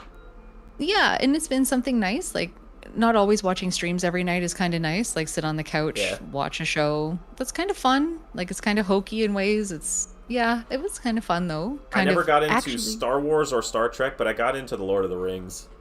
Oh, okay. I'm one of those Yeah. geeks. But it's like I didn't know much about them until my buddies had me go to the theater, and I was like, this is like it was a little confusing because I didn't have a history with it. But then like Mm-hmm. I couldn't wait for the second one. Second one came out, could not wait for the third one. You know, you have to wait a year between them all when they were in the Yeah, I theaters, and remember. then it's favorite trilogy, favorite like movie of all time. Yeah. One of The at only least. I like The Lord of the Rings a lot. The only problem I have with it is I guess I'm more of a visual person, and I feel like a lot of people in those movies mumble. So if you haven't read the books, like I'm trying to decipher what the hell Gandalf is calling this person or this place, and I can't Yeah, there's a lot of hear like elf speak here and there.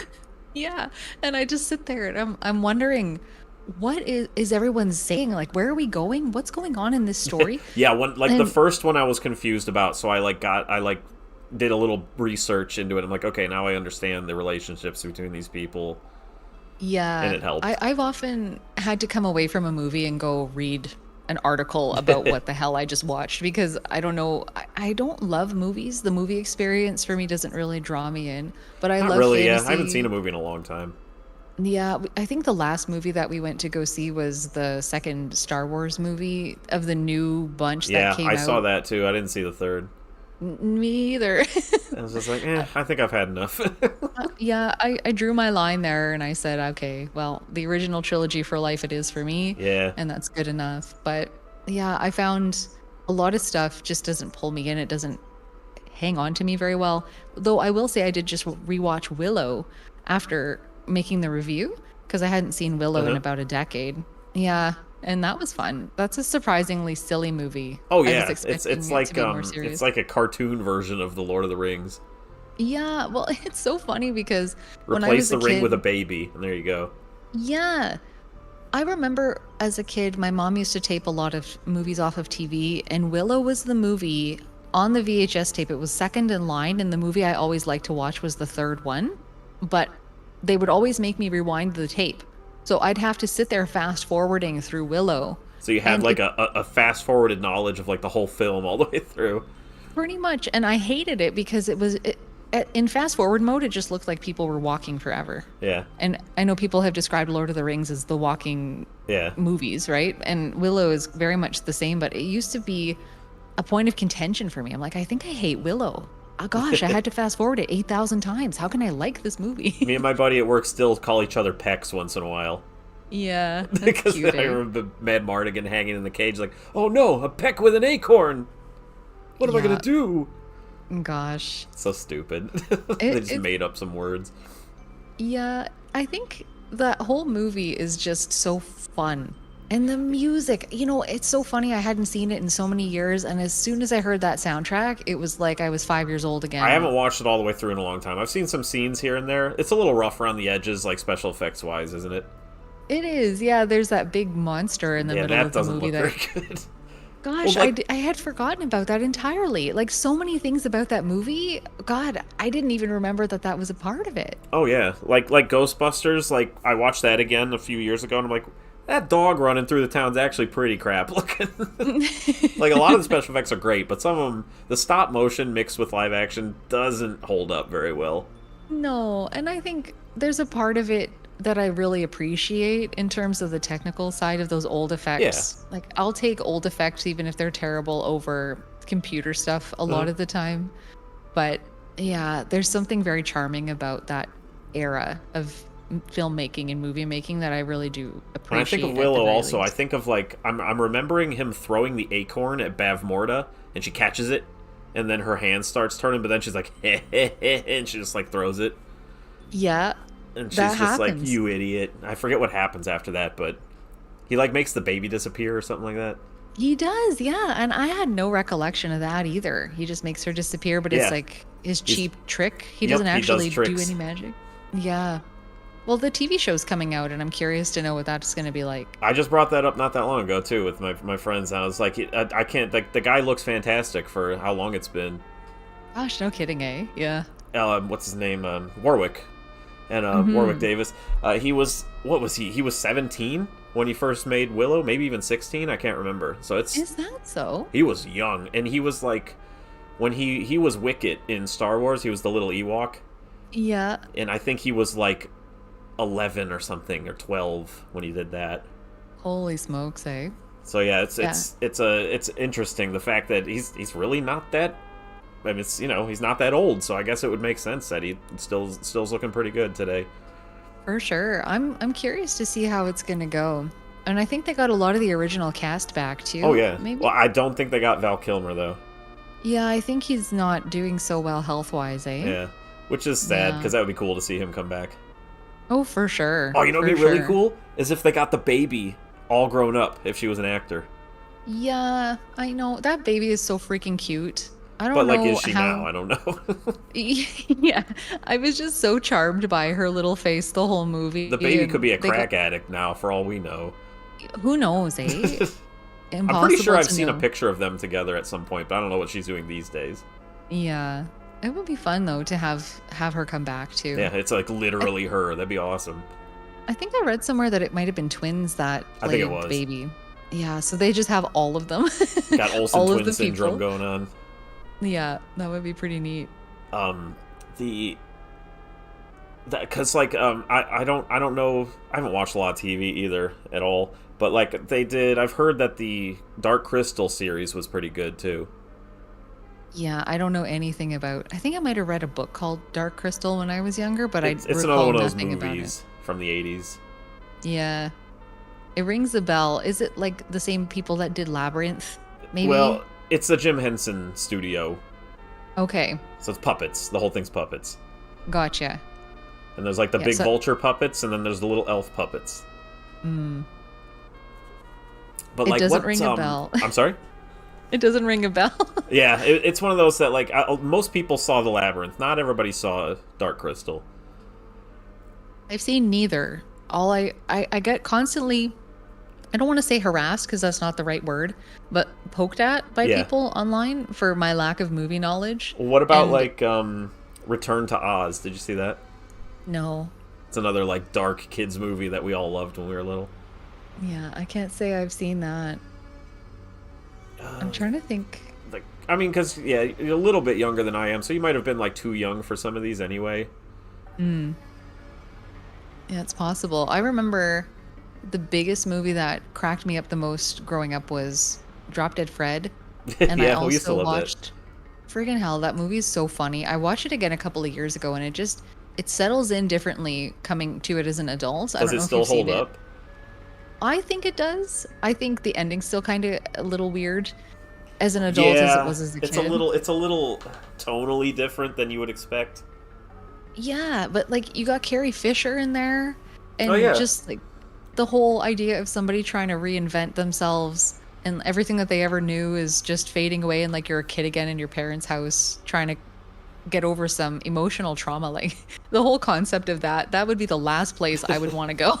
I It's- a couple of very specific things stick out to me in my brain from Drop Dead Fred. I remember where he's like, "Then we get up and we poo her all over the table," like that line. Does that sound familiar? yeah. He's like Uh-huh. standing up on the table and walking around, and then I also remember him shuffling along on the floor and looking up some girl's dress. He's like, "No panties." He's got Yep. like steam coming out of his ears. It's talking about cobwebs Yeah, yeah, and yeah. That's right. yeah. So yeah, I Yeah. definitely remember the movie. It's just been a very long time since I've seen it, like Yeah, all the way I'm sure through. people would throw Rotten Tomatoes at me for that being one of my favorite movies because I'm sure. See, they don't like that. Yeah, I know it sounds about right based on what I've gotten off of the internet about my movie tastes, but what I are you have gonna horrible do? taste in everything. I can never blame anybody for anything. Yeah, I definitely don't really gravitate towards the same types of humor that other people do either in I have terms of movies. extremely bizarre sense of humor. Like I like stuff like Tim and Eric and just like outlandish, stupid things. Mm. Yeah, I don't know that I've heard of that. Oh my god. No, I don't care. What kind of what's like a comedy, a show, a cartoon, a movie, like what kind of comedy is your bag? I would say probably the thing that makes me the happiest to watch is King of the Hill. Oh wow, yeah. That's not what Yeah, I expected. no, and I don't know why I laugh out loud every single episode of that show. There's always something that makes me laugh out loud. And I'm not someone who will laugh out loud a lot at humor. Like I I'll be really that don't person either. who, Something has to really get me to laugh audibly. yeah. And I think I just relate to Hank a lot in terms, not in terms of like, how do I put it? In terms of his rigidity about his way of thinking, but just in terms of how he relates to the world. Yeah. The younger you are, the more you relate with Bobby, and as you get older, you're like, we're all totally Hank. Yeah. I am certainly somebody who sat back and thought, man, this person is it's like looking in a mirror Yeah, metaphorically. it's funny because like you'll see somebody in real life just like get a damn job, hippie, or something like that. You see somebody who's just like you that Hank would totally think this. Yep. Some It's person who's like you just expect. It's his expectations of people that I relate to.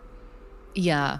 And just his like his general desire to want to love everybody but not being able to Yeah, just because of his own limits and his own limitations of his personality and you know, I don't know. he He's means so well. relatable.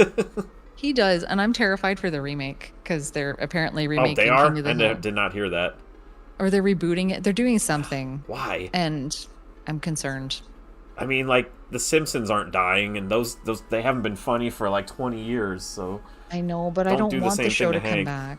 I know, I don't want it to come back and be terrible, but it because is like Mike the Judge. Simpsons still their place in history and their prime is still considered some of the greatest TV that I can remember. Like some of the best stuff, like in their season like 3 to 8. But then Yeah, like they're still on. It's been like 30 something years.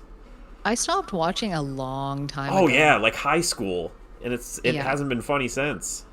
exactly. It's so There's something weird. about the old episodes though. They captured something, and I've watched so many YouTube videos where people try to say why The Simpsons died, or there's some I've title seen that one tried called "The to Day the stick to. Simpsons Died." Yeah, and I don't know what changed. I can't quite put my finger on it, but when I think of King of the Hill, I think the thing that keeps me engaged in that series is actual character development and kind of seeing people move through time, move together through time. Like there's continuity. Yeah. I appreciate that a lot in that show. The Simpsons, though, the early Simpsons had none of that. No. The stuff I appreciate in it. But it's still good, and now it's not, and I It don't had a know lot why. of warm family moments mixed in with the absurd. Yeah, I suppose that's a good They good threw away qualifier. the heart eventually in favor of the gag, and that is when it's because the writers left, the main writers who started it. Right. That's like you can almost pinpoint it when the writers changed and it turned into kind of a Family Guy type of thing. Yeah, yeah. And like Family Guy has its moments, but Yeah, it's the first few so seasons I used to like a Family Guy, and then I just kind of fell out of it. yeah, exactly. And I've never been that kind of like shock value humor person. I don't Uh-huh. find a lot of fun in that sort of thing, like watching What are you somebody talking get beat about? to Everything you do is shock value. That's funny. That's so not me though. Yeah, it's like it's the exact opposite. Yeah, I don't think I could be shocking if I tried, It would be honestly. funny to see you try, though. I gotta say that would be an interesting watch. Yeah, maybe someday I'll just come out there and do something really off the cuff and People are like, surprise "Is this everyone. you?"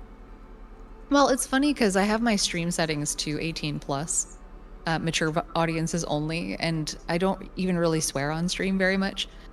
Like a damn and a hell once in a while will come Yeah, out, but that's about the I do. extent. I say incredibly bizarre things, but I know Yeah, when to keep it cool. well, exactly. But once in a while, someone will be like, "Well, why is your stream rated for mature audiences?" And I'll just say, "Well, what happens one day if I snap?" You know, and I do lose my mind, and I go on a rampage. Like I just want people to know that it's a possibility. Well, It'll I mean, probably how never often have you happen. snapped in life? Well, in life, a lot. Like I have a Really? fairly fiery temper in real life, I'm out and extremely about. easygoing. Like I'm. Some people are like, at least when at work, I've been told I'm intimidating. I'm like, I don't understand that. I'm like extremely laid back. I think it's because I have Yeah, a what do you call that? Not I'm an extrovert. Is that the word? yeah. And like most people are introverts, so I think they don't like when somebody is like, "Hey, how you doing?" You know, blah blah blah. Mm-hmm. But you're Yeah, introverted, are you? I would consider myself an introvert for But I sure. also don't agree to an extent because anybody who puts themselves out there every day and is just talking to strangers all the time, that's pretty extroverted. I think it's funny in the sense that I have complete control over that activity. I That's don't true. have to leave my house. I can shut it all down in an instant. I'm in my own environment. I have my tea. Shut it I down! don't, Shut it all down! You just hit a abort button and it's just everything gets deleted off the internet immediately. right? And there's something about having that aspect of that control, I think that makes it easy for me. It's a very social thing, and I will say socially, I'm the type of person who at a party, if there's more than two people there, I'm not the one bringing any conversation to the table. I will sit there politely. Someone will talk to me, I'll talk then, but I don't talk over people. I'm not rude that way. Um, but when it comes to streaming, it's all about me, which is kind of weird because I'm not a center of attention kind of person, but I try not to make the stream about me either. But I mean, it is, no matter what, just because it's your channel. Yeah, but I try to kind of divert to the game Yeah. and talk about the game. Like people will come in and they'll ask me personal questions and I'll always deflect and I'll say, "Hey, you How know, about the weather? that's how about the weather?" Yeah. Which is fine. Like and I appreciate that people are curious and they want to know more about me, but at the same time, I do appreciate the anonymity and the privacy and having the control to say no. Whereas like if you go out to a party or something and someone corners you and they're like, "Oh, how come you haven't had a kid yet? You know, you're getting pretty old there. You know, You're everyone like, else has babies." You know, it's kind of you're like, it's a talk to me in weird. 10 years, I'm going to be really old.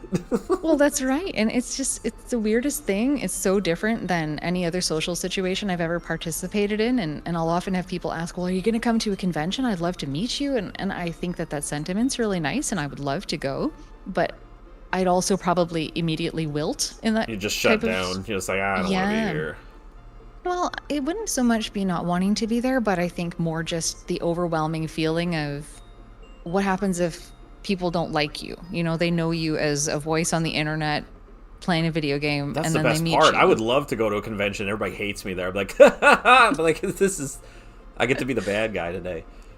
Yeah, but I don't like to be Obviously, the no, bad I'm person. kidding. Yeah, I don't know. Yeah, I just feel like as much as I would love to meet people, I also wouldn't want to, rub anyone the wrong way and like I'm not a terrible person either. Like I'm I not don't saying I'm know. going to meet people and they're going to come out and be like, "Oh, as if," but it's kind of a fear that I've always had that people will meet me and they'll just be like, "Oh, Well, okay, well, I've been non-anonymous on the internet since the internet, so I don't really care. Like, I started my channel in '06. okay, wow." It's 13 years of I had like 80 subs for like 13 years.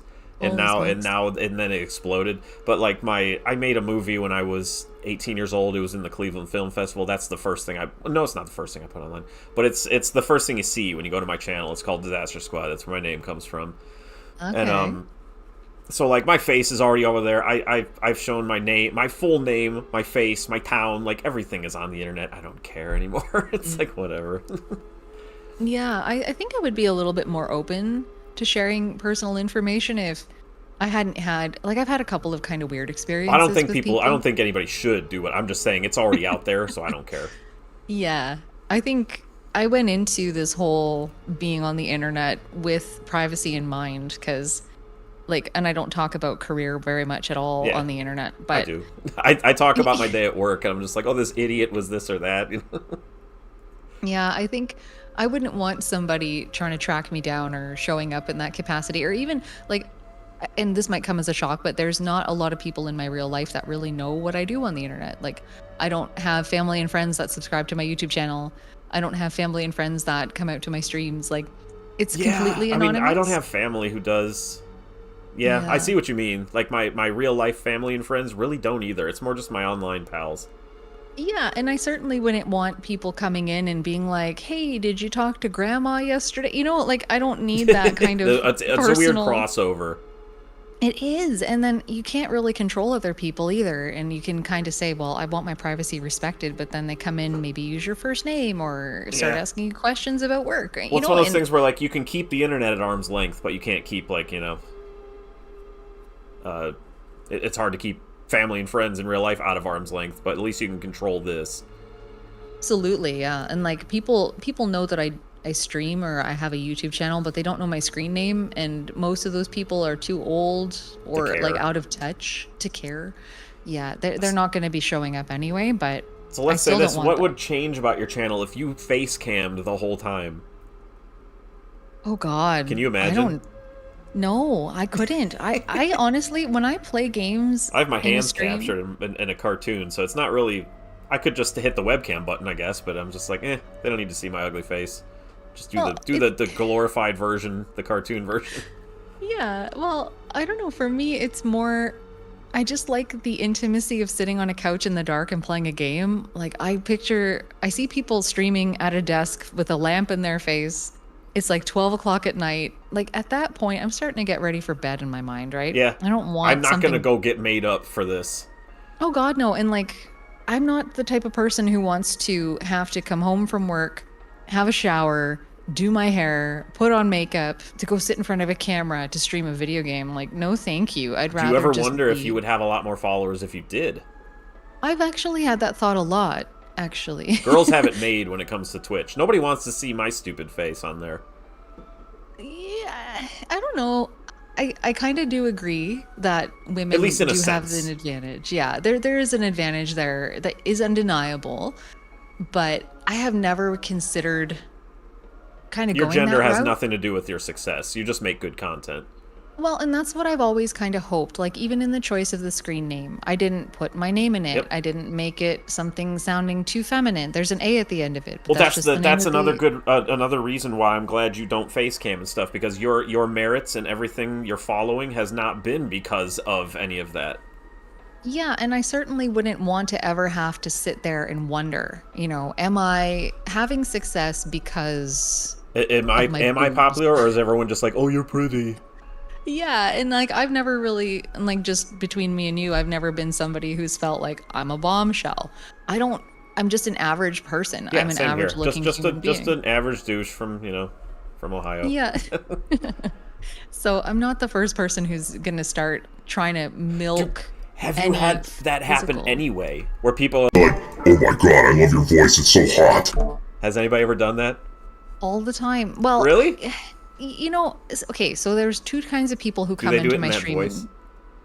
I've never heard them speak to me out loud, but Oh, I've yeah, had yeah. some people come in and they're like, "Oh, have you ever done like audiobooks? Or have you ever considered doing like talk radio because you have the perfect voice for it?" But then occasionally there'll be someone who will come in and they'll be like, "Oh my God, I love your voice. Oh, it's so good." And like they just Okay. won't let up about it. And then I kind of put the I'm gonna brakes walk on. over here now. Well, and for me, that's all that I am, right? And I always Yeah. say to myself, imagine I had a camera. You know, you get comments that would be inappropriate in my Oh, all mind day. anyway. Yeah, and from one end to the other, oh you're fat, oh you're ugly, oh you're this or you're that. Like I'd I be don't like, I need sure that in am. my life. Yeah, and like I don't know, I don't really want that kind of assault on my character, if that makes sense. Like I Yeah. have Oh nothing yeah. to No, hide. nobody wants to deal with that. Yeah, I have and an I don't annoying think voice. I don't know if you've noticed. I think you sound quite nice. Like you're not a terrible sounding person. Well, my How mic equipment doesn't pick up any of the bass in my voice. It feels really nasal, and I'm very allergic to my cat, but I love him, so I like stick my face in him all the time. Oh So I feel like yeah. I'm stuffy a lot of times. Yeah, I haven't noticed it, honestly. Like I can't say that I've thought, "Oh gosh, this guy sounds like he's got Well, allergies." everyone goes through this, but when you hear your own streams, you're like, God, I'm annoying. Yeah, I don't know. I've spoken about it on the stream a few times about how I was always on my parents' answering machine growing up. So I heard a lot of myself Yeah. with that one sentence, and Well, your so I voice is got very used. normal. That's like the best thing, not the best thing about it, but like I said, you're just a person talking her feelings on the internet about games, which is what I was attracted to as a channel. You know what I mean? It's like Right. I like this channel. Well, what's funny, is lately I keep getting more and more comments about why do you have this AI person talking over your videos? Like why is this not recorded by a normal person? Which always cracks me up because I consider my intonation pretty monotone. People will tell me, "Oh, you're expressive, you're expressive." I'm like, I think you're trying to just stroke my ego because I I am think it's fairly just the monotone. dryness of your delivery, which is part of the charm. Yeah, it just cracks me up that people think I'm a Why robot. don't you get an actual actor? It's like, that's me, you jackass. Well, there was one person who had written it. It sounds like the person delivering the script didn't actually write it. And I was like, how dare you, in my mind. But then I actually wrote back to them and I said, I'm sorry you feel that way. I'm not really an overly emotional person. And believe it or not, I try really hard to get more emotion in my voice than You is should needed. cry in every video then. Oh God, I couldn't. I try really hard. I feel like I don't know what else to do, and I am who I am. And if people want weeping women on Nobody game wants reviews, that. I'm not the channel. Like there's other channels to go watch. But yeah, it comes up more and more lately, and I don't know how to combat that. So I'm just kind of laughing whenever it comes around, and sometimes I'll take the time to explain. Sometimes I won't. I don't get offended by very much. Well, yeah, There's yeah. I mean, having a tough skin is also a part of being on the internet, I think. Oh, for sure. But I think I've made myself so untouchable by not being out there with the face, by Yeah. not having much personal info out there. Like, there's not a lot for people to grab onto. If people say that I'm boring or I sound like I'm bored or I sound like a robot, like, ow, my feelings, Well, ouch. It's another one of those things where, like, you have I know way too many people who are on the internet or who have channels who get upset by mean comments. I'm like, you really are gonna let one person? I'm like, for every 10 bad comments you get, you have like 10,000 people who love you. Yeah. Who cares?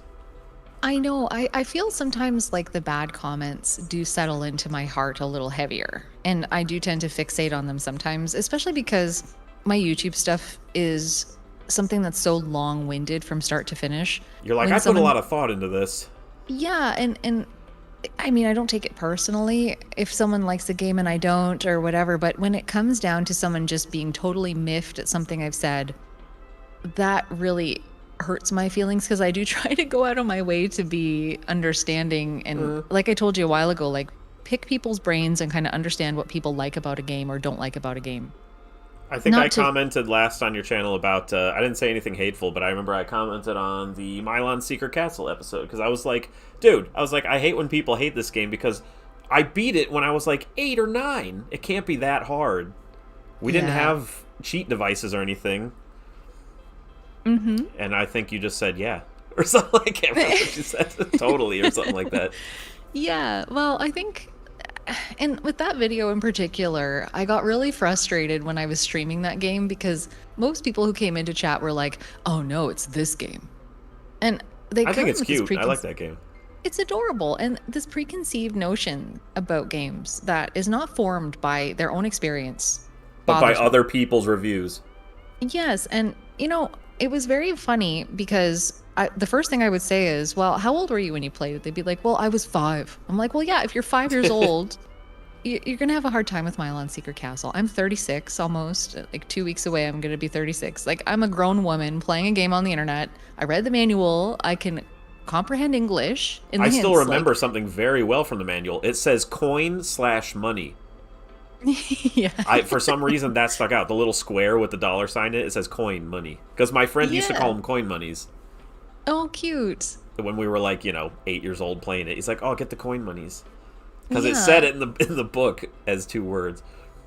Well, and it's nice when people come in and they're just like, "Hello, how are you?" Not, "Oh, you're playing this game." Not this. and I can't stand that attitude. And I've ranted as much as you can consider it a rant, I suppose, about people bandwagoning. A Canadian ranting is probably like, "Hey, you're being very disrespectful, eh?" Pretty much, yeah. People, I watch, as a side note, there's this very nice man from the UK that I've watched stream a few times, and he watches my stream all the time. And his insults when he was calling out stuff in an RPG at some enemies that were giving him a good shakedown, I was cracking up at his insults. And he says, "This is what it's like watching you." Yeah. Well, isn't there, what game was that? Was that, Spellcaster, where like all the insults were these old-timey weird. Yeah, there's a lot of really stupid like calling, it's like you walk in, they're like, "You knave, get out of here," or something like that. Yeah, they called him a flea, like a flea or something. Yeah, there's a whole bunch of insults in that game. Was it like that, with just these odd, colorful insults? Yeah, and I'm just gonna say this, a lot of the language that is very offensive to people from the UK seems so silly. Like, there's some words that they'll throw out there that I just have a grin on my face the whole time when people are getting mad at a game, and to them the words, of course, are very, very horrible, but it's like, this just sounds kind of funny to us. I don't know. Yeah, exactly. And I don't know, I have a bunch of folks that I watch on Twitch from the UK, and I'm trying to think, who do I like? I like a lot of UK people. I think Lonely Goomba, I watch him. Do you know him? Mm-hmm. Yeah. I don't even know if he's from the UK, but he has an accent. He does, yeah. There's a few people who I watch. I just can't think of them off the top of my head. But like, yeah, I like their choice of words a lot. Yeah, the vernacular is something else. And yeah, I find for me, I don't try to use, because I don't try to swear. I try not to swear a lot. So the things that I tend to say, people always call me a Ned Flanders. Yeah. And that I have Ned Flanders-isms, but I don't know. I don't think that that's the case. I think I'm mad a lot, and then people think I'm just kidding around, but I'm actually mad. You're people actually will say, furious and like dying inside. Oh my god, I can't remember. But it just sounds like casual things to you or to them. Yeah. I can't recall what I was playing lately. There was a game I was streaming, and it was making me so mad. And people were like, "Oh, you sounded like you were having fun." I'm like, "Oh god." That's me at threat level 10. Pretty much, yeah. But when I say, like, I do have a fiery temper in real life, like when it comes to family is easy. Like, I'm half Italian. Because they can push your buttons. Oh yeah, they push your buttons, and then you have that level of comfort too. I'm not gonna go start yelling at people on the internet, but yeah. Does your family pester you about children? Sometimes, yeah. I mean, my dad especially, he'll get on me about it, and he'll say, "You're not getting any younger there. You better get something going before your ovaries turn black and fall off." And it's always, I was nice, and I was like 23 when I had mine, so I was like, "That's it for me. I'm done." Yeah. Well, my sister has a couple of kids, and she's always on me about, oh, it'd be nice if they had cousins. Ha Well, ha you can ha. live, you can have kids vicariously through her, just like babysit, just like. Yeah. And it's funny too because they're gonna be, gosh, what are they now? 6, 7, and 9 almost. They'll be 7 and 9, my nieces, Uh-huh. and they're such sweethearts. And now they started asking, Auntie, when are you gonna have Ugh, and babies? then it never stops. It never stops, and I don't know, social pressures are not really something I really care too much about. No, Like, it doesn't matter. It's just I just want to no. know if people bother you about it. It's usually family who would do that. Yeah, well, and it's the innocent child questions and then the general hinting of, well, you guys have been together a long time. Have you thought about it? So It's like, yeah. well, what do you think? Do you think we've talked about it? Probably, wouldn't you say? It's No, we just like that to avoid speaking. We only play Mario together. exactly. It's a funny dynamic, and I don't know. I'm not against having kids. I didn't not have kids for a reason. It's just something like we only met when I was in my late 20s, and my husband's 2 years older than me. So we kind of met a little bit later. We're both kind of established in life, It's and one of those quite things where you frankly, kind of like where you're at right now, right? yeah, totally. Like And I everything's can't going imagine. perfectly, and then that will change absolutely everything. So Yeah, and I think I don't really want to turn my whole life upside down. Like there's some days where I'm like, "Oh man, I would love to have someone to take care of me in old age." But then there's other days where I'm just like, "Well, I kind of like my life as it stands." And I feel like I joke's always on them. say, I'm not going to live that long. Whoa, I'm very unhealthy. yeah, I always feel like if we'd met earlier in life, it would have been an easier decision just to dive in, but I Just don't get a know. dog. Yeah, I'm allergic to dogs and cats and everything with So fur. I'm deathly allergic, and I got Bixby. Yeah, your cat's Actually, I adorable. forget what I did. I gave him some food that like gradually changes his like chemistry. Mm. It's like took like 3 months, and I'm a lot better, and I don't sneeze as much. Still, it still happens once in a while, but That's smart. I would, because I have allergic asthma too, so it's yeah, not just I have an inhaler in the kitchen too. yeah, like I've really wanted a pet my whole life, but I don't know. Like it's bad if I can't breathe, and I'm on a steroid inhaler every day too, so I don't know what Oh, else so I you're could be already doing. wheezing. Yeah, and so I don't know. As much as I want a pet, I don't know that it's within reach for me. But my husband loves dogs. He would love I to like have a anything. I dog. love all animals. I think it would have been a very nice thing just to have that companionship for the two of us, right?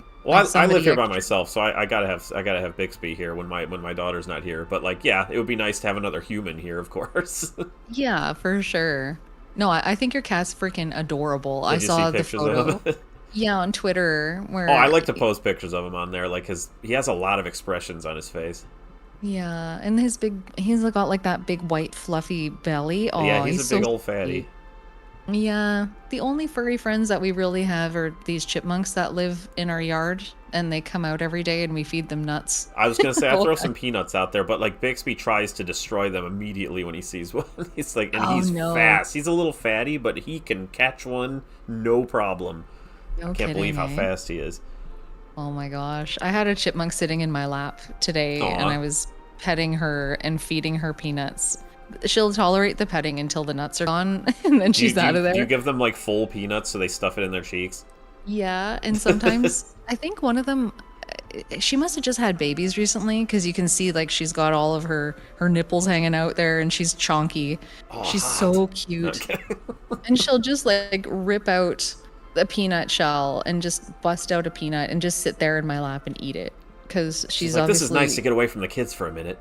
yeah, and like she's feeding, so she needs extra food. So I'll bust out bananas or whatever else, ever fruit is kind of a little Yeah. bit too ripe for my tastes, and yeah, she'll just You're just giving them your nom. trash. Pretty much, yeah, they love my trash. Yeah, squirrels especially love corn. It's kind of Oh yeah. unreal. I had a grocery delivery a long time ago where the corn was kind of off. And instead of, I got my money back for it, but I wasn't going to eat it. So I just threw it in the Just toss backyard it and out there. Yeah. yeah, and this squirrel just sat there eating row after row. I'm like, how are you fitting all of that Yep, and the inside cheeks of get you? fatter. Yeah, it was crazy. And or then it's a squirrel. So do they have cheek pouches? I forget. I don't know if they do. I'm I not forget. I sure. think they do.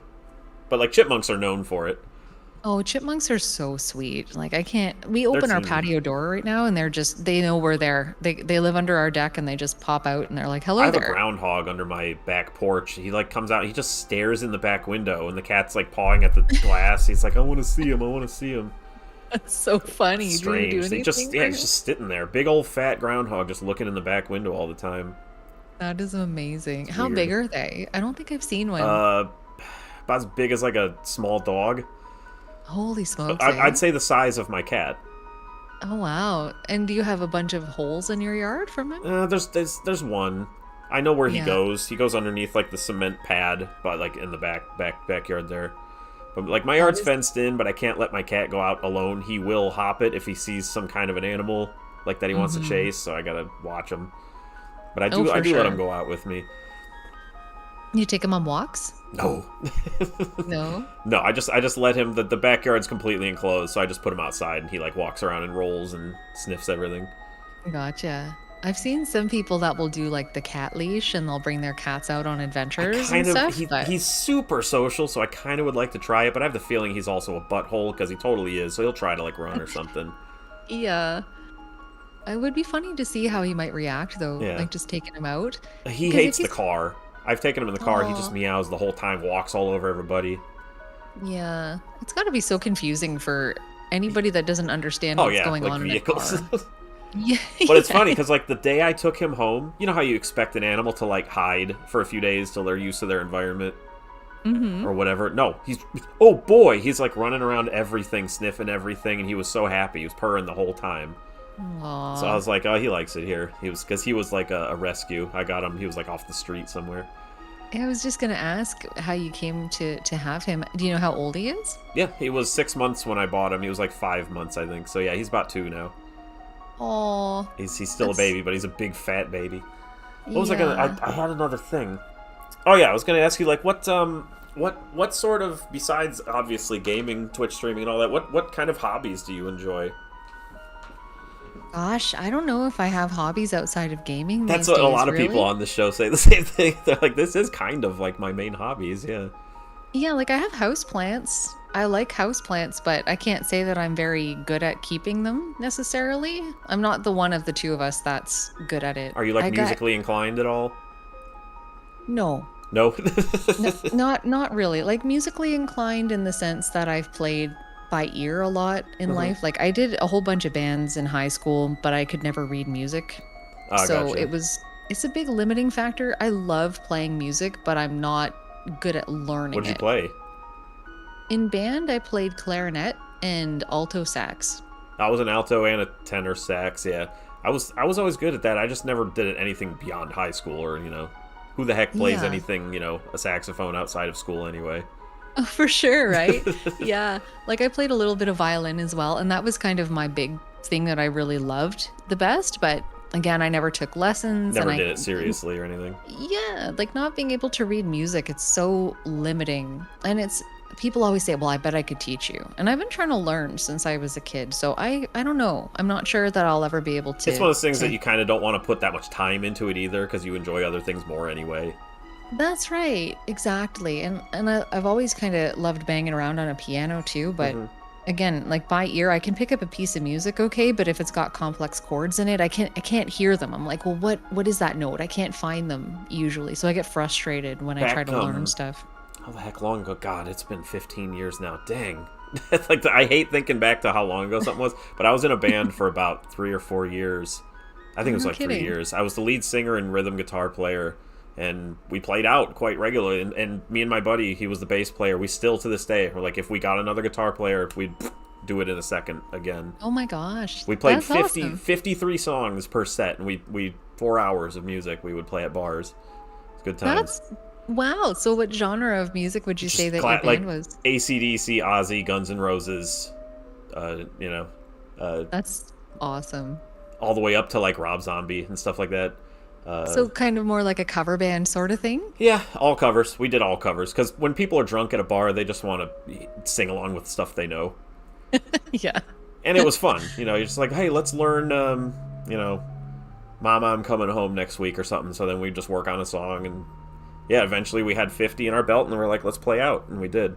So we did that for a couple years. We Wow. made cash, Good times. I bet. And You then know, if you, my lead guitarist, the guy who knew every solo, who did all the cool stuff, just got married and left. oh shoot. Yeah, and it's hard to Yeah. get a replacement. Hey, do you know 50 solos for classic rock songs that are really hard? It's like that's hard to replace. Gosh, yeah. That sucks. I'm sorry that that happened. It It's all sounds good. like It's good memories, good stuff. Is a lot of fun. I wonder if yeah. my voice is different nowadays. Like, can I even sing anymore? I don't know. I haven't done it for so long. That would be interesting, if singing and music is something you're passionate about, just to see where you're kind of at with that, eh? Mm-hmm. Do like a little project, not to go like soloing anywhere. No, I like to be. I don't want to solo or anything. But yeah, I'm not Yeah, good at the guitar, but I'm good enough to play the rhythms, rhythm guitar part. yeah. Oh gosh, I've wanted to learn guitar for so long, but my brain does not accept guitar. It takes a lot of work. I can't stand it. Like if I look at a piano, it's so linear. I can see Yeah, all my notes. I know where they are. Guitar, the fingers there's go way too here. much overlap. Well, learning I guitar is all about the scales first. Once you learn the scales, Yeah. it's a lot easier. Well, on one of those pictures I sent, you can see those are the ones that I used. Well, the top one in those old shows. I just put it on the wall. It hasn't been used since. Yeah. So I That's a miss cool those days guitar. though. Yeah, I can imagine. Time's long gone at this point. Like 15 years It's is a a long long time. time gone. Yeah, no kidding. um. Like Oh, go ahead. I was just gonna say, like, I think I graduated university for my master's 10 years ago, and it feels like it was just yesterday coming out of grad school, Well, yeah, like getting a even the job. stuff like, because I try to I place things. You know what's cool about being a gamer dork? I bet you can place a lot of things based on games you played. Oh Times yeah. times of your life. Because I'm like, okay, I was dating this person when the Switch came out, and I'm like, holy crap, the Switch came out in 2017. It's been 5 years, and it feels Yeah. so recent. Totally. I remember I got a PlayStation 2 when I was 16 with Final Fantasy X. That was my And you're first like, oh my turn-based god, that was RPG. 2001. It was 2001. It was crazy time for me in my life at that point. Well, I But graduated in 2000, okay. so that makes me feel like an old boomer gamer, all the time. But yeah, in Yeah. 2000 is when I started my second movie. So I always tell people, like, when they turn 18, I'm like, when I was your age, I had a movie out. What do you do? Yeah, Just what are be you a doing dork. with your life there? Uh, Yeah. I was playing Final Fantasy 12 a lot during exam periods because I would finish writing my exams and then I would just sit in my pajamas for a week and just run around in Final Fantasy 12, which is a game I never finished, I can picture during that unfortunately. era, I was playing God, that was a good year for games, really, because like the GameCube had like Paper Mario Thousand Year Door, it had like Metroid Prime, Zelda, Wind Waker, Hmm. like 2001 and 2, somewhere around there. Yeah. Yeah, those were good times. I'm trying to think like placed. I remember Fable came out for the Xbox. My buddy was playing that, or the PlayStation 2. I forget which one it was. I don't remember. I don't like Fable. I have only dabbled in it a smidgen, just enough to say that I've played maybe 20 minutes of It it. just seems poopy to me. Yeah, it's not my style of game. Anything 3D, I feel like I can't do very well. I do The not excel in 3D. One of what? the first games I played on the GameCube was actually Conan for It's a weird one. it's a PAL exclusive, and it was so funny. My husband, I gave him the reign over what to choose for me to play, and that's what he picked. Conan. And I freaking lost my mind. I have several Is clip it based reels off that like the like a movie or a show? I think it's based off of Conan the Barbarian, I think. And it's so dumb. Like everything in that game is so stupid and it's so hard. It's laughably ridiculous. I actually had a montage that I made of dying from walls that touched me that shouldn't have touched me, but they killed me. And that and Kirby Air Ride are the only two GameCube games I've ever played. Kirby Air Ride. It's Yeah. another odd one. I hate it. I Yeah, want it's Kirby not Air that. Ride. I like the city thing, the city two-player mode, but I don't really like the game itself. Yeah, like I want to turn it into a coaster. It was Yeah. just such a boring time. You just And go I in don't a know. circle. Yeah, I find Kirby games in general anger me. Like Kirby's Adventure on NES, I Haven't was done it not a yet. I mean, I fan know of. what it is, obviously, but I haven't played it on the show yet. Oh, for God's sake. There's something about the controls in that game that drove me nuts. It's like when you land from when you're floating, You there's have a to push stall. down or spit out the air, right? Yeah, and then like you're frozen there for a moment, and there's some kind of it feels like there's an interruption in your movement that Oh leaves you yeah, no, vulnerable. Kirby totally stops and starts a lot. Yeah. I Yeah, totally and get I what got you mad. mean. He has a lot of stuttery movement. There's no flow from one movement to another. Yeah, exactly. You don't keep your momentum when you're doing something. No. You can dash in that game though, which I never used because I Yeah. have a tendency not to run when I play games, which angers people because I played a lot of Donkey Kong Country on Super Nintendo without using the run button. And I That seems a little hard. right, and I made it really hard for myself for a while because yeah, I don't know. I But had Donkey Kong Country is a game with great flow. That game has a lot of forward momentum in it. yeah, and I know I eventually got around to Donkey Kong Country 2 and I wanted to tear out all my hair Oh, that's a because of tough one. some holy jeez, like the last parts of that game were the worst for me. So hard. I just And went people through 3 on my own just for the heck of it in my basement not too Okay. long ago, like a month ago. I've never played it. That's great. I still have yet to play 3. It's I didn't okay. grow up with the Super Nintendo, so I'm still really behind on a lot of the well-beloved games. Yeah. And most of them that I play I don't like as much as other people, so yeah.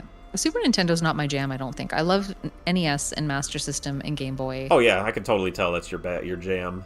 Yeah, and like lately, I try to keep my channel pretty diverse in terms of what I put out, like mixing up different publishers or different consoles or whatever. And in this particular case, all I want to do lately is talk about NES. So I feel like I'm going to have a lot of NES content coming out, and hopefully people That's do good. not I love revolt. NES content. I bet you do. Yeah, that's Yeah. that's my jam. Like come on, hey, it's Bixby. It's like trying to pull my cord out for my arms. Don't do that. Aw. Well, I mean, I like all types of games, so it's hard to like pay. You know, what is your favorite genre? Is it RPGs No, I don't know that RPGs or like the are- action? I should not. I guess I should specify the 2D side-scrolling action RPGs, I would say like yeah, side-scrolling action platformers, like Link, adventure platformers. Zelda 2 type things. Yeah, exactly. I think that's the thing I like the most. Like Wonder Boy 3: The Dragon's Trap, Zelda 2. I like Legacy Wonder of the Boy and Monster Wizard. World quite a bit. Oh, do you? Have you played that? No, I haven't played. Monster Land, I hate with every fiber of my being. Monster World is the one on Genesis, right? With the Yes. blue-haired kid? Yeah, I haven't played that one yet. Yeah, it's like the next evolution of Dragon's Trap. Oh, I can't wait then. Yeah, it's apparently. I mean, I know it's on the Sega Mini, but like I rented it several times, beat it, and I loved it. Never bought it, but I love that game. Yeah, I can't wait for that then. Because I've been wanting to play more Wonder Boy likes. And definitely something that caught my attention. Have you ever played Cheeky Cheeky Boys? Yeah, I got it downstairs. Oh my god, I loved it. I never it a played couple of through it all the way. Fridays I ago. played it, but I never played all the way through it. I just love the name. It's so great. Yeah, I got crushed. Like it's so hard to get used Which character to. did you pick? The blue guy. Blue? The red guy is oh god, he's like a magic user I think, and he's Yeah. weaker. I'm like god, no, I'm not gonna pick that.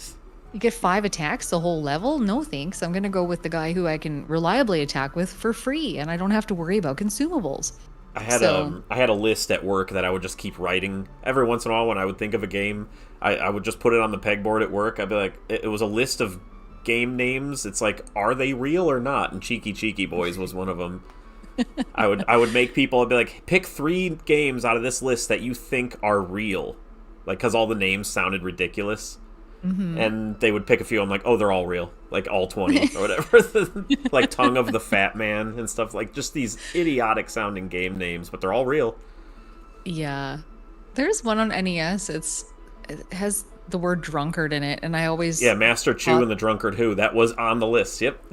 yeah, I was like, how is that a game? Like, why is that a thing? It's Yeah. it's one of those baby blue cards that's a unlicensed piece of trash. Okay.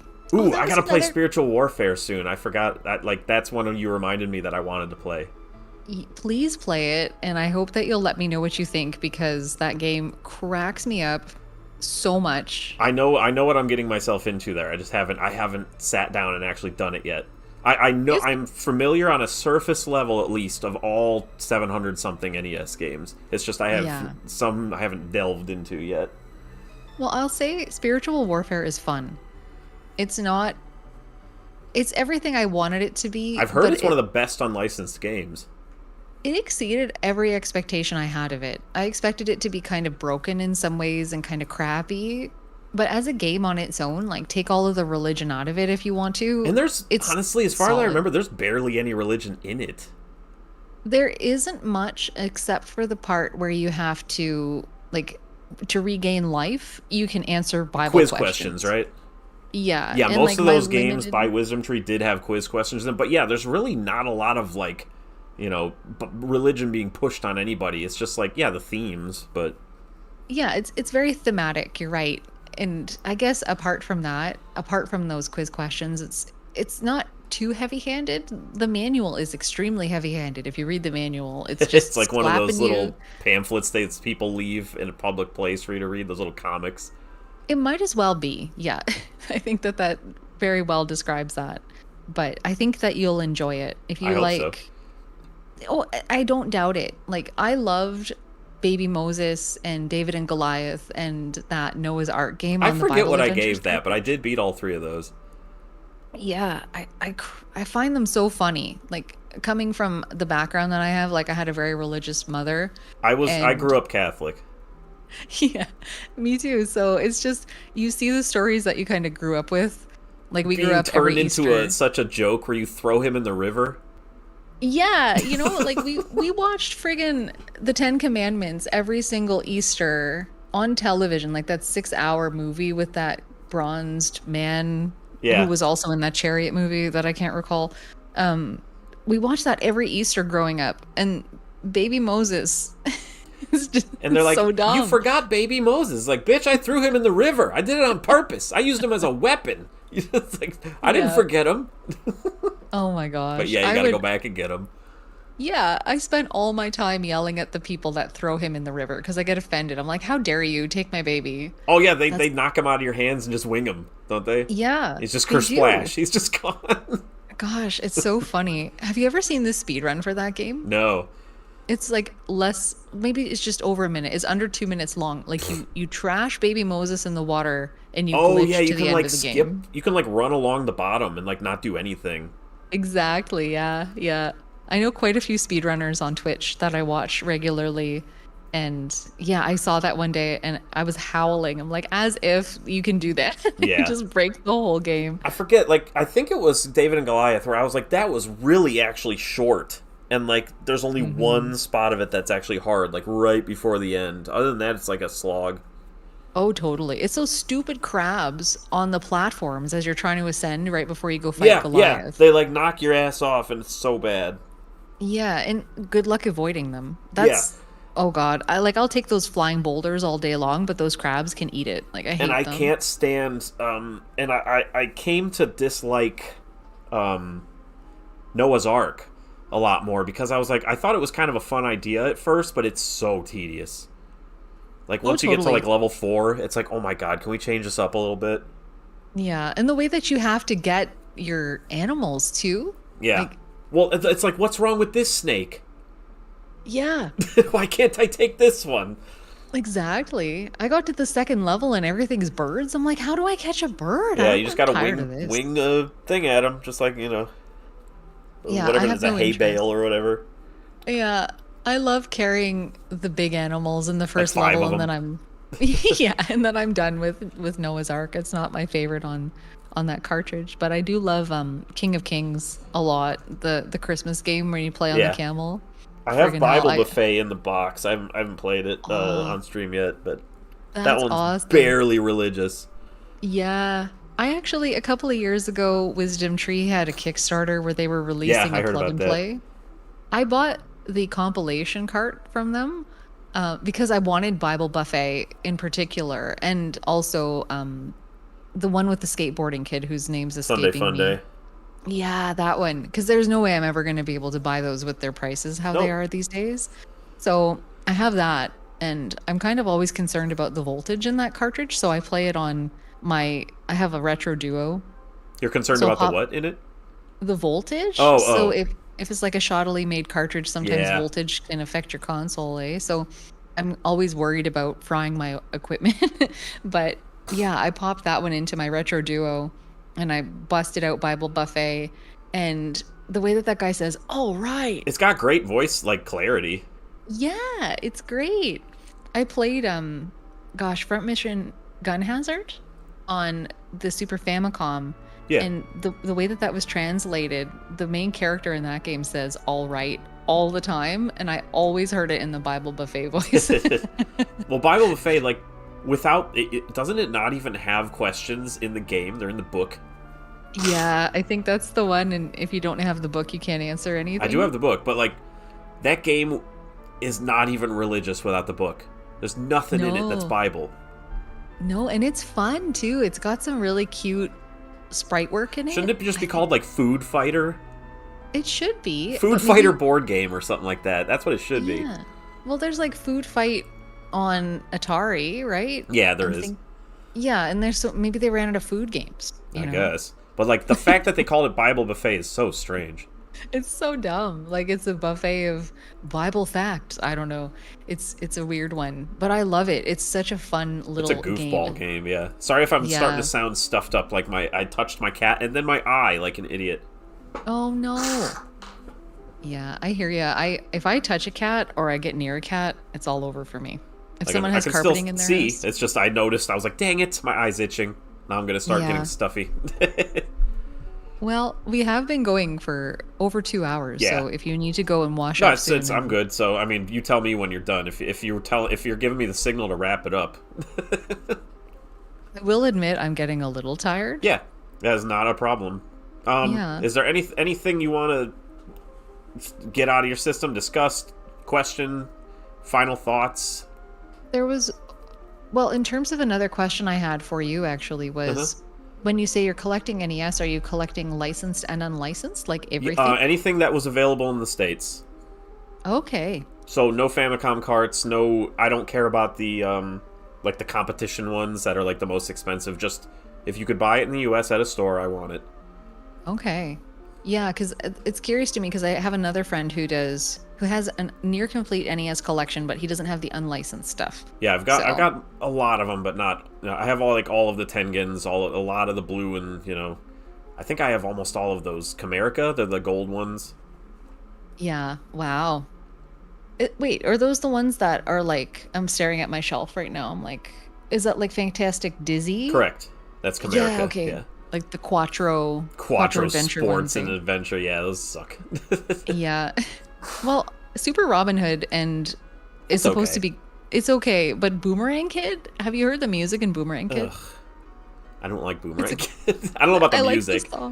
I like the song, and I make everyone try to play Boomerang Kid if they ever ask, "Hey, I'm having an NES raffle night. What do you want me to play?" I'm like, "Boomerang Kid. I want to hear the song." It's one of those things where like every Camerica game has the same rubber band instruments in it. It's like boom, boom, boom, boom, boom, boom, boom, boom. So I can already tell what Boomerang Kid sounds like without even looking at it right now. Yeah, but it's a good tune. This weird noise. Yeah. I guess the other thing I wanted to know about your NES crusade is, of the things you haven't played yet, is there anything that you're really looking forward to the most? Well, considering I'm familiar with like every game, there's some that I like that I've always been curious of. I just beat one last month, I think. It was Dr. Chaos. So I got that one out of my system. Phantom Fighter. It's so stupid, and I always wanted to know, is this actually fun or not? Have you heard of that one? No. It's the Chinese vampires, the Qianshis with their arms out. Oh, Jesus. That's all it is. What that You're a kung fu master who goes into a town and beats those up. And that's all you do in like a series of like 8 towns. Okay. So I was always curious about that game, if it's any good. Yeah, that sounds hilarious. And I guess the Ultimas, I'm curious if I'm gonna like them because I know they're really involved. Yeah, I think you'll get on well with Ultima. I think Ultima 4 for me was, I haven't played 3, but Ultima 4, at least on the Master System, was like a life changer for me. It changed my perspective on RPGs and how games are in terms of how characters are written. It was such a refreshing experience. I still think about that game in some capacity every single day. Yeah, that's cool because it's different. Yeah, and Very it's different. like you're playing as somebody in a time of peace, just trying to be a good person. Yeah, isn't the whole point of the game to become a better person? Yeah, that's exactly right. And it's funny because I don't know how much you know about Ultima, but there's Lord British, who's I know he's like, the guy. Yeah, he's the creator, right? yeah, he's also the ruler of the land that you're a part of, and he sends you to do the good guy work Yeah. while he gets to sit there and bring you back from the dead and steal all your stuff. It's so rude. He brings you back from the other realm and he takes your 5,000 gold piece wand that you had to scrape for forever. Hey, he and brought you ever. back though. You can't complain that much. I hit the reset button whenever he'd do that. I'd be like, "How dare you, Lord British? I am your avatar, and you are hindering me from completing my quest." I'm trying to think if there was anything I'm sure every time I stop the mic and then I like go sit down or go do something else, I'm like, damn it, I wanted to ask this or something like that. I'm trying to think if there was anything. I mean, it's not like I had a regiment that I was gonna of questions to ask, but I always feel like there's something stupid that I forget. But not like it really matters, you know. No, and I mean, I don't know if you're ever gonna have repeat guests back around, but I'm not trying to invite I'm not the type to. Oh yeah, invite no, myself I back, say I'm that all sorry. as anyone who I talk to, you're more than welcome. I very much enjoyed our conversation. So, Yeah, I was gonna say this was actually really nice. well, thank you. I'm surprised that you even responded to me because I'm like, nobody knows who I am. Well, I had noticed that you had followed the channel, and I But had not seen a your couple Twitch of your stream. comments, but not the Twitch stream, which is fine. And everybody's got options, and you know it's fine by me. I'm not gonna sit there and shake my fist and be like, "Harump, how dare you not follow me on all different social media?" Well, I but- like to put on stuff to watch when I go to the every time I'm in a development cycle. Like when I made Curse 2 in 2019 or whatever, I put on like 10 pounds. So I'm in the middle of Curse 3, I put on 10 pounds. So it's like I'm Okay. going to the gym every day now. So like while I'm at the gym, I watch streams a lot. Oh, And okay. my buddy's the Indie Hunters stream at like 1:30 a.m. and that's like perfect. So I usually put them on. But if you ever, I might lurk at some point. So you never know. Well, yeah, and lurk away. You don't even have to say hi. I would be totally happy to have you there if you ever pop by. Oh, no problem. But- And but yeah, everybody who ever sees this, please like, follow, subscribe, Hungry Goriya for me because I know I don't have the biggest reach out there, but one of my goals is to get as many eyes on people that I like, you know, because I think they deserve more. And let's see. And if you ever feel like playing a weird old horror game that has combat in it, there's Curse 2 for you. So just don't play the first one. Just watch a Let's Play of that. God, I might just. I was gonna say I might just have to do that because I do love point and click, and I think it would be a nice time. I don't want you to get a bad impression because like number 1 was made in 2009, my first project ever on learning how to code, and I made it in 1 week, and I just wanted to make a game that was like spoopy. Right. And then 2 came out 8 years later, or more than that. It was from 2009 to 2019. Yeah, so 10 years later. Did I mention that earlier? No, Like the you timeline. haven't. So I made the first one. It was just for my buddies. I put it online, like on a Yo-Yo Games site or whatever. And then in 2018, it got featured for some reason, best free Halloween games of 2018 or something like that in PC Gamer. Oh, no kidding. And I was like, what? I was like, that game was awful. Like, it's jank. It's really jank. I didn't know what I was doing. But they're like, yeah, they're like, wow. it's got weird issues, but it's a fun little time. And I was like, cool. So then I already had 2 started back in like 2011, but I just kind of put it on the back burner. But then like as people on YouTube started playing the first one, I was like, all right, it encouraged me. So like in 2019, I released number 2, and then that's getting a lot of good reviews.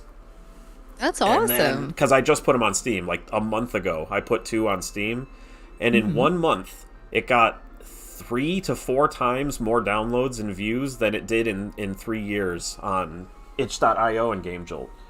Oh, no kidding. So I was like, ooh, so that's even more encouragement to make 3. So I'm very hyped to share 3 with the world.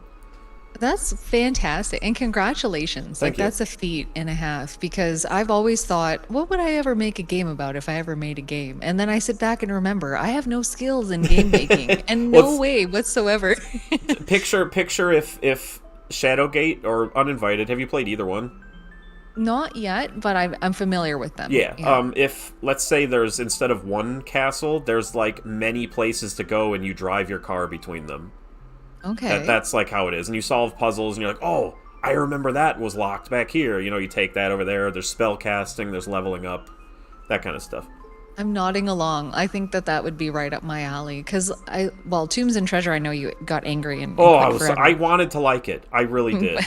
Yeah, but like I adored that experience, and I loved Princess Tomato in the Salad Kingdom as well. Oh, I love that game.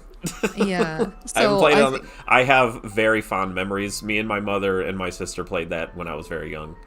Oh, that's awesome. There is. Oh yeah, that's another aspect. All my games are free because I don't have the time to write the music, so I just use music from games. So there's like a song from Princess Tomato in one of those. Oh, no kidding. I love the soundtrack, and that whole experience was so silly. Yeah, but it was like, wasn't it like surprisingly dark and cool at the same time? It was so... Like engrossing.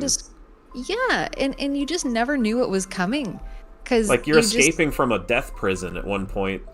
Yeah, it's ridiculous. And like then everyone's fighting dying. rock, paper, scissor wars with robots. Yeah, well, and also too, like everyone's wilting because they're not being watered on purpose. Like, holy smokes! My buddy Jack, we were playing. He's never played it, and I made him go through it, and he cracked up for some reason so hard at the fact there's quote unquote wanderers in the game. They're all bums, but like one of them was like, you walk up to one of them, and then Percy, he's like, he smells like vinegar.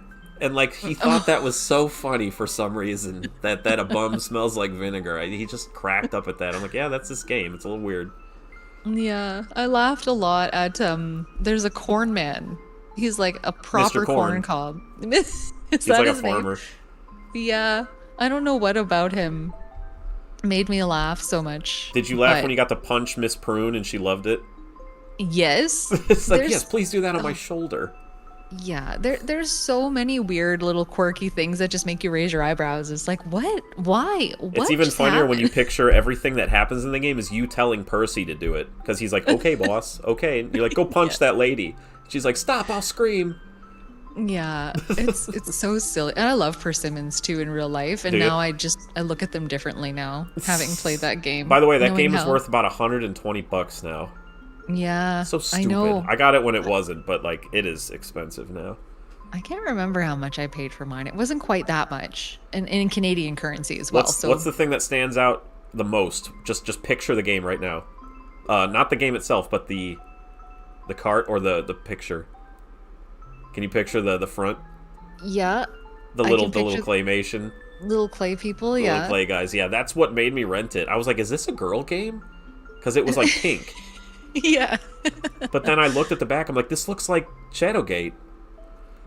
What am I doing here? Yeah. Where is this place? And then it was like one of the most. Oh, actually, I gotta say, I gotta complain on that game. There's way too much flagging, I guess you would call it, in the programming world. Like, you can't do anything until you clicked on this 2 times. Yeah. That's like the main bad thing of the game. Is it is 100% based on checking everything. Oh, I think the couple of times I got stuck, it was because I was supposed to talk to somebody twice. Yep, or even 5 times. Yeah, in some cases, yeah. And I would just be wandering and wandering. I'm like, why can't I progress? And like sometimes people would drop money in the street, and I didn't know why they would drop money or like what would trigger that. And I'd be out of money, and I couldn't get out of a town. Anyway, it was intense in some ways, but I made it through without any help. I think I got a good time, occasional. I love that game. But yeah, I always go way off subject. But yeah, if you ever feel like watching a Let's Play of Cursed 1, go ahead. And then if you ever want to play 2, I would love to hear your thoughts someday. Unless, obviously it's a kind of a big game though. So if you don't, I understand as well. Right on. No, I think I would love to look into it for sure. Let's see. Any final thoughts? I said that already. You said that already, but I haven't actually handed any over to you. No. I guess in terms of final thoughts, I'm just very grateful for having the opportunity to speak with you. It's always so interesting, I find, on YouTube, especially because of how isolating it feels. It's so weird. Like Twitch very much feels like an integrated, interactive kind of thing, whereas YouTube is very much like there's walls up everywhere. Oh yeah, because it's like you're looking on there's a screen between you two, whereas it's kind of more of a web between you two with Twitch, right? Totally. And so when that initial inquiry came from you, I was like, oh, it's that person. Who the hell's they this want to chode? talk to me? Yeah, and then like it took me a little bit to get back to you because we're tearing down a shed right now, which is intense. But Sledgehammers. yeah, yeah, sledgehammers pretty much. But I just wanted to say that I appreciate the opportunity to get to know somebody else in that other realm of my life that I feel so involved in, but at the same time also So hands off at the same time. Yeah, and it's just nice to get to know somebody else a little bit more. Well, So I found that like almost everybody is interesting in some way. You know what I'm saying? Like it's, but in having a common ground to start the conversation with helps greatly. So that's why I like to talk to people who are in this sphere. But like literally almost everyone I've sat and had a decent conversation with is such a nice, fun, cool person. I haven't run into any douches, so yeah, well, present company included, right? That goes both ways there. you might so. not see this episode show up on my channel. No, I'm just kidding. No, I was very surprised. I was like, because there's some people I asked that I'm actually surprised haven't got back to me. I wasn't surprised that you didn't get back to me right away, because I'm like, yeah, she's probably kind of busy, got a bunch of stuff going on, doesn't know who I am, you know. Like if one of the people you talk to regularly asked you for an interview or something, but I'm not super engaged in your channel. I just watch it from afar, you know. So Right, but I'm the type of person where when I see a name pop up, it doesn't leave my brain. So I knew that we had at least interacted at some point. So and that's when a lot of people think that I am multiple people, but I'm not. Oh, Because I'm jeez. a squad. Yeah, you're not a squad at all. Just as much as I'm not a furry animal who lives in a cave either. Yeah. Yeah. Oh, I never said grumble grumble this entire interview. Oh my god. You're the Come first on. person who I've had a chat with who has not gone that route or I should asked what, me. What would you have done if like I start the interview and I was just like, hey guys, we're talking to Hungry Goriya. Oh my god, the Canuck who really knows how to cook, like just some awful radio program. You know, I would probably politely play along, but my eyebrows would probably have coasted straight through my hairline up to the ceiling. Well, like, because about- we have, like, the pre-stream, you know, a little bit of, like, setup and talk. Like, oh, yeah, okay, he's normal. And then the stream starts, it's immediately up to 11. I'm just annoying as can be. Yeah, but knowing me, I would just be like, thank you very much for having me here. I can't believe she's a chick gamer. Oh my You'd be like, God. oh my god, I'm out of here. Yeah. Well, I always say to myself, if things ever go badly with this sort of thing, I have a disconnect call button. I Yep. can use it anytime. Yeah, but then I would have the stream where I can't believe she left, folks. Wow. It's like Gosh. somebody's in a bad mood or something. And then just post it. Yeah. Yeah, exactly. Could you imagine like how Ugh. mad I would be? I'd be like, how dare you, sir? Exactly. What are you gonna do? I got the footage already. Yeah. Oh god, that's so Yeah. disrespectful. I know. I would be like, oh dear God, what have I done? So before we go, do you have what's your next? I know you're playing Pirates right now, aren't you? I actually just finished Pirates What do you think? yesterday. It was fun. I was actually really surprised at how much I got into it. Like, we got off on a very bad start, Pirates and I, mostly because of the learning curve and like That's not a wanting Sid to. Meier, right? Is that a Sid Meier game? That is a Sid Meier Yeah. port, I Duh. believe. Yeah. And I had never played anything Sid Meier related. And it's definitely something that I didn't want help on. Like, I read the manual. I'll take Yeah. an occasional nudge here and there for mechanics. But in terms of like how to play the game, that's pretty much the fun. Like, you're just a pirate out there exploring the world. It's just an open world just game, right? Yeah. You And just so kinda it took do me what a you want. while. Well, I was gonna say, Well- like, what's your next tackle? Do you know what your next thing is? You know, it's funny you ask because if you had asked me this at any point in like the last 4 years or so, I would know because. But you have no I idea had a- right now. I had Because you a finished list. your list, right? Your I backlog. finished the list. Yeah, and now I've been humming and hawing. I'm debating, well, what do I want to play? I have some games I'd like to try to finish. I have, and I'll tell it to you just because we're here. I picked up a Barcode Battler the other day. I don't know if you've heard of that before. And I'm like, should I stream that? I don't know what to do. Should I do something unconventional in a way? Well, I mean, I'm anything is really- content, right?